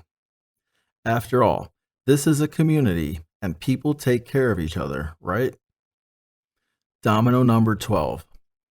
You're living a more simplified life, which reduces unnecessary pressure to perform at work just to pay the bills and barely scrape by. There you have it. Are you able to visualize how effortlessly these dominoes fall into each other and how large of an impact they could have? Well, it's not exactly effortless, but this is a method that works beautifully once you decide to take control of your life and claim your own personal freedom. Humans can easily break their elephant chain if they want. While life may be difficult and uncomfortable, With just a little conscious effort, people can free themselves from the greed, power, and corruption that appears to restrict humans from living to their full potential. People are not nearly as divided as the illusion makes it appear. It is simply something that an external force wants humans to believe as a form of manipulating the masses and pushing their agendas. And now, watch the human species grow and progress into a wonderful, happy, pleasant, productive, cooperative people. You can do this. I realize that this life has become structured by outside forces to make things more difficult for people and their families, the entire human family. Slowing down isn't as easy as it sounds. Growing my own food takes too much work. Yes, society has turned life today into a seeming uphill battle that demands more from everyone. But you can make simple changes to make this possible. Spend less, save more. Simplify your life so that the system has little power to overcomplicate it. I've heard it said many times that humans are just plain evil, and I get it. Some of the things humans are collectively known for are purely disgusting. However, I respectfully disagree that humans are inherently evil. I believe 100% that humans have been contaminated by external forces, physically, mentally, and emotionally. Would you agree that it appears that humans are evil rather than simply believing people have evolved into a selfish, aggressive, greedy, unsatisfied species because of their environment and surroundings? Have you ever seen an animal, typically a pet, that was mistreated and thought, wow, that dog is vicious? Or has it become aggressive, ferocious, and dangerous over time because of its environment and how it was raised? There is definitely a negative force that humans are essentially fighting against. Most of the time, people are completely unaware of its presence, just like the rattlesnake that was discovered at the social gathering. There are so many things out there trying to get inside people's homes and minds, hearts, and bodies, working to keep humans distracted from important things. Think about it. What are the things that are truly important to you? Can you rattle off your personal list of priorities? Family, friends, health, money, worship, pleasure, leisure, hobbies. Does it look something like that? Then why are people putting their jobs in the number one spot and their health and family at the bottom? Everybody can win. You can win. Your family can win. Your friends can win. Your neighbors can win. And yes, even those pesky enemies of yours can also win. The straightforward truth is everybody can win. Don't believe me? Well, that doesn't make sense. In life, there are winners and there are losers, plain and simple. Is it really that plain and simple, though? Allow me to present a clear illustration of how I know we can all win. I'll use an analogy of two very different events held inside a large arena. Event number one is a football game. There are performers. Yes, I respectfully refer to athletes as nothing more than performers, people who entertain audiences. Spectators, staff members, food vendors, production operators, photographers, even gamblers betting on the outcome. A lot of people are involved. And yes, there literally can be only one winner, assuming they don't tie. Many people will be going home pretty upset, though. And remember, there are always a few absolute winners. The performers win by earning their paychecks. The event staff members win, who earn their paychecks. Food vendors win by earning their cut. The production operators and television networks win through revenue from sponsors. The photographers win, who are paid for their work. The rest is up in the air 50-50. And yes, some will be losers. Spectators who are rooting for the losing team, and gamblers who picked the wrong outcome. This is the way many people view the world today, which kind of makes logical sense. Now, let's consider another example. Event number 2 is a concert performance in the same venue. Similarly, there are performers, spectators, staff members, food vendors, production operators, photographers, again, a lot of people involved. However, in this situation, there really are no losers. After the concert is over, all parties will be going home happy winners because the object of performing a show and entertaining the crowd will have been accomplished. The performers win, the spectators win, the event staff members win, the food vendors win, the production operators win, the photographers win, even the parking lot attendants win. Everybody wins. It seems all too common that people view this life as a sporting event where all are against each other and there are sides to be chosen. A zero-sum game, if you will, like gambling at the horse track or day trading in the stock market. I, on the other hand, see that life could definitely be like a concert performance setting, where all are rooting together, united for the same productive outcome of the whole. Realistically, no one hopes to see a guitar player screw up a well-timed solo, in the same way that rowdy fans want to see an opposing team miss a field goal attempt. And no one wants to see the drummer drop a stick and lose the beat, in the same way those same fans want to see the opposing team fumble the ball. People are all cheering on and encouraging the entire production to be a success. So, why are some more inclined to connect with a good guy winner versus a bad guy loser scenario? It seems to be something that humans have learned or been programmed to believe over time. When all of the ants in the colony are working together, they all win. It's the same with humans today. Winners and losers are not absolutes in the equation of life. All humans can win. I can take this one step further. Even if you prefer the sporting event mentality, are you able to see how the offense, defense, and even the coaching staff could all work together to achieve one common goal? Yes, a kicker may have a different skill set than a quarterback, and a linebacker might have different strengths than a receiver. With each of these unique skills, strengths, and abilities, the entire team is capable of accomplishing virtually anything. So yes, we could still adopt the perspective of all humans versus negative external influences. People could still root for each other as a whole by simply putting minor differences aside. Another simple way to illustrate this is, there's an adequate supply of oxygen for all humans to breathe comfortably. The supply for one does not take away from the supply of another.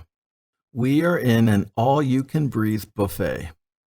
In the same sense, all humans can realistically have all of their needs met without limiting any needs of a fellow human family member. This is a perfect example of true balance. This is the mentality that will allow the entire human species to achieve real freedom. Conclusion. Okay, so let's try this again. Marty and his peaceful alien friends show up for a visit to observe the human race and learn about their culture.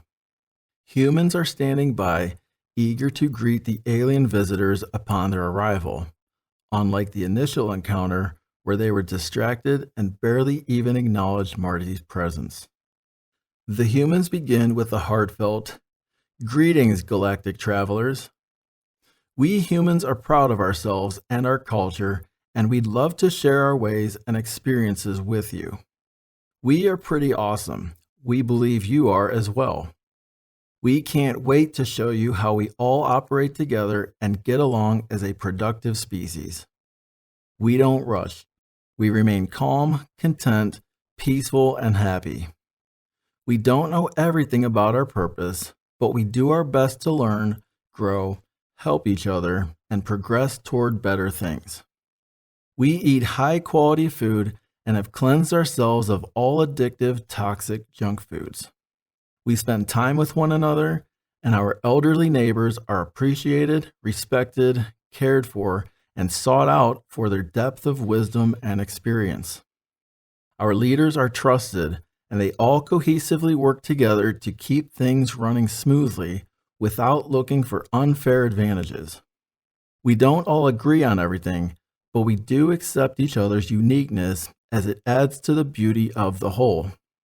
We all have reasonable and comfortable living conditions. No one lives in a ridiculously extravagant mansion, and no one is stuck in a run-down ghetto. We all have different abilities, talents, and roles, and we're each content with our own individuality. We do not believe that some win while others lose. In reality, we all win because we have restructured our society and created a reasonable balance among our entire species. We do not waste our time on unimportant things. In fact, we have lots of time for leisure and pleasure because we've removed all the excess distractions from our lives. The expectations for earning a living and providing for our families are realistic, allowing a healthy balance to live a meaningful, fulfilling life. Additionally, no one is stuck doing all the grunt work while someone else enjoys the easy, air-conditioned office job forever. Assignments are distributed fairly and rotated so that no one gets burned out. Non-essential tasks are reserved for times when the vital needs have been adequately met.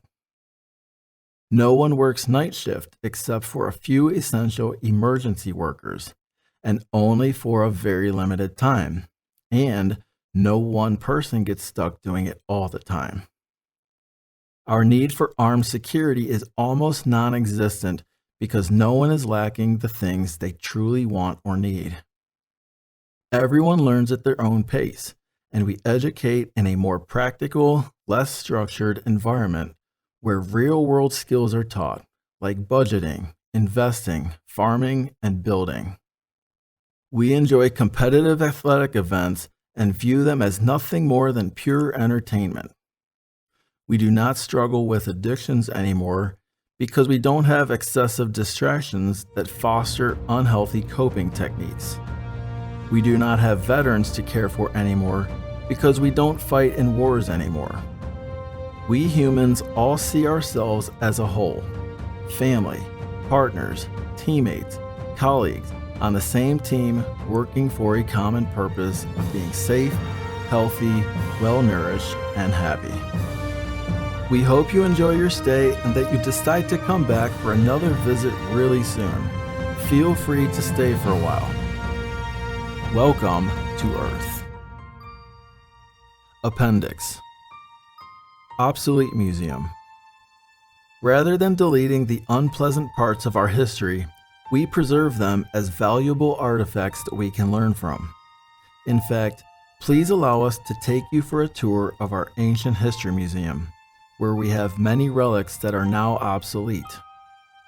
We have on display here guns that were used in killing each other. Yes, you heard that right. Simply because we did not all agree or get along. Over here is paper money, which was practically worshipped by some, that was used as a controlling tool to influence people into doing things they would never have done otherwise. Then we have these devices here called door locks from a time when people did not trust each other. And we also have this section of technology, which includes gadgets called cellular phones, among other divisive electronic technologies that were used to distract, control, and manipulate us from living a full life. In this next display are machines and other products that were used in developing unhealthy, ultra-processed foods which date way back to the 20th century. Feel free to continue looking around. We are pleased to have created a society that is productive and cohesive for all, especially in light of the many destructive elements we've eliminated for humanity. Acknowledgements. While my name may appear on the cover of this book, it would not be what it is without the people mentioned below. A major thank you to my twin brother Eric for helping me take this inspiring message to a whole nother level. The raw message would probably be just fine without your help, but it would have been much less palatable without your magical touch. High five, dude. I owe you big time. To my wonderful wife Megan for your generous love, support, endless patience, encouragement, and most of all, your incredible neck massages to help ease the tension in my crazy world. Without you, this book would probably have remained a private journal of personal thoughts and observations, simply kept in my nightstand. To my friend Jeremy Vandress for being the #1 cheerleader of this project. Thank you, and also Asha Haynes and Rena Spiru for your valuable input and feedback, helping me fill in the gaps of this message. Oh, and please accept my sincerest apologies for that atrocious second draft I asked you to read. To Gerald Haynes and Steve Kazchak for helping me unwind, recharge, and laugh my socks off so I could regain focus and keep pushing through this project. Kind of like how coffee beans reset the senses when your nose can't detect smells anymore. To Aiden for your ambition, which continues to inspire me and push me to want to become a better version of myself. Semper Fi. To Landon for your delightful attitude and positive energy. Of all the people I personally know, you have more reason to complain and feel sorry for yourself than anyone else. And yet you are by far the happiest person I know. Thank you, Dad, for your everyday comic relief and for setting a solid example of kindness and for your calm, peaceful demeanor. Thanks, Mom, for teaching me and my brothers the absolute best possible way you know how to shape us. You gave us a childhood that others wish they had. Thank you to my editor, Joe Pearson, for your insightful guidance in this project and for not going easy on me. You helped point out things that I was blinded to, and it helped me turn my raw golden nugget into a beautiful piece of refined jewelry. Thank you, Sasha Dmitrievich, for expressing your profound observations of the world through your thought-provoking artwork. If I could speak your language, I would love to reach out and give you proper credit for the powerful message you've conveyed through the piece I affectionately refer to as Our Friendly Alien Visitor, Marty. Thank you to all of you readers who allowed me, a new author, an opportunity to express myself in a project that I believe in with my whole heart, mind, and soul. I plan to continue writing more, offering you additional insight, inspiration, and encouragement. If you would like to support this message, please visit breaktheelephantchain.org.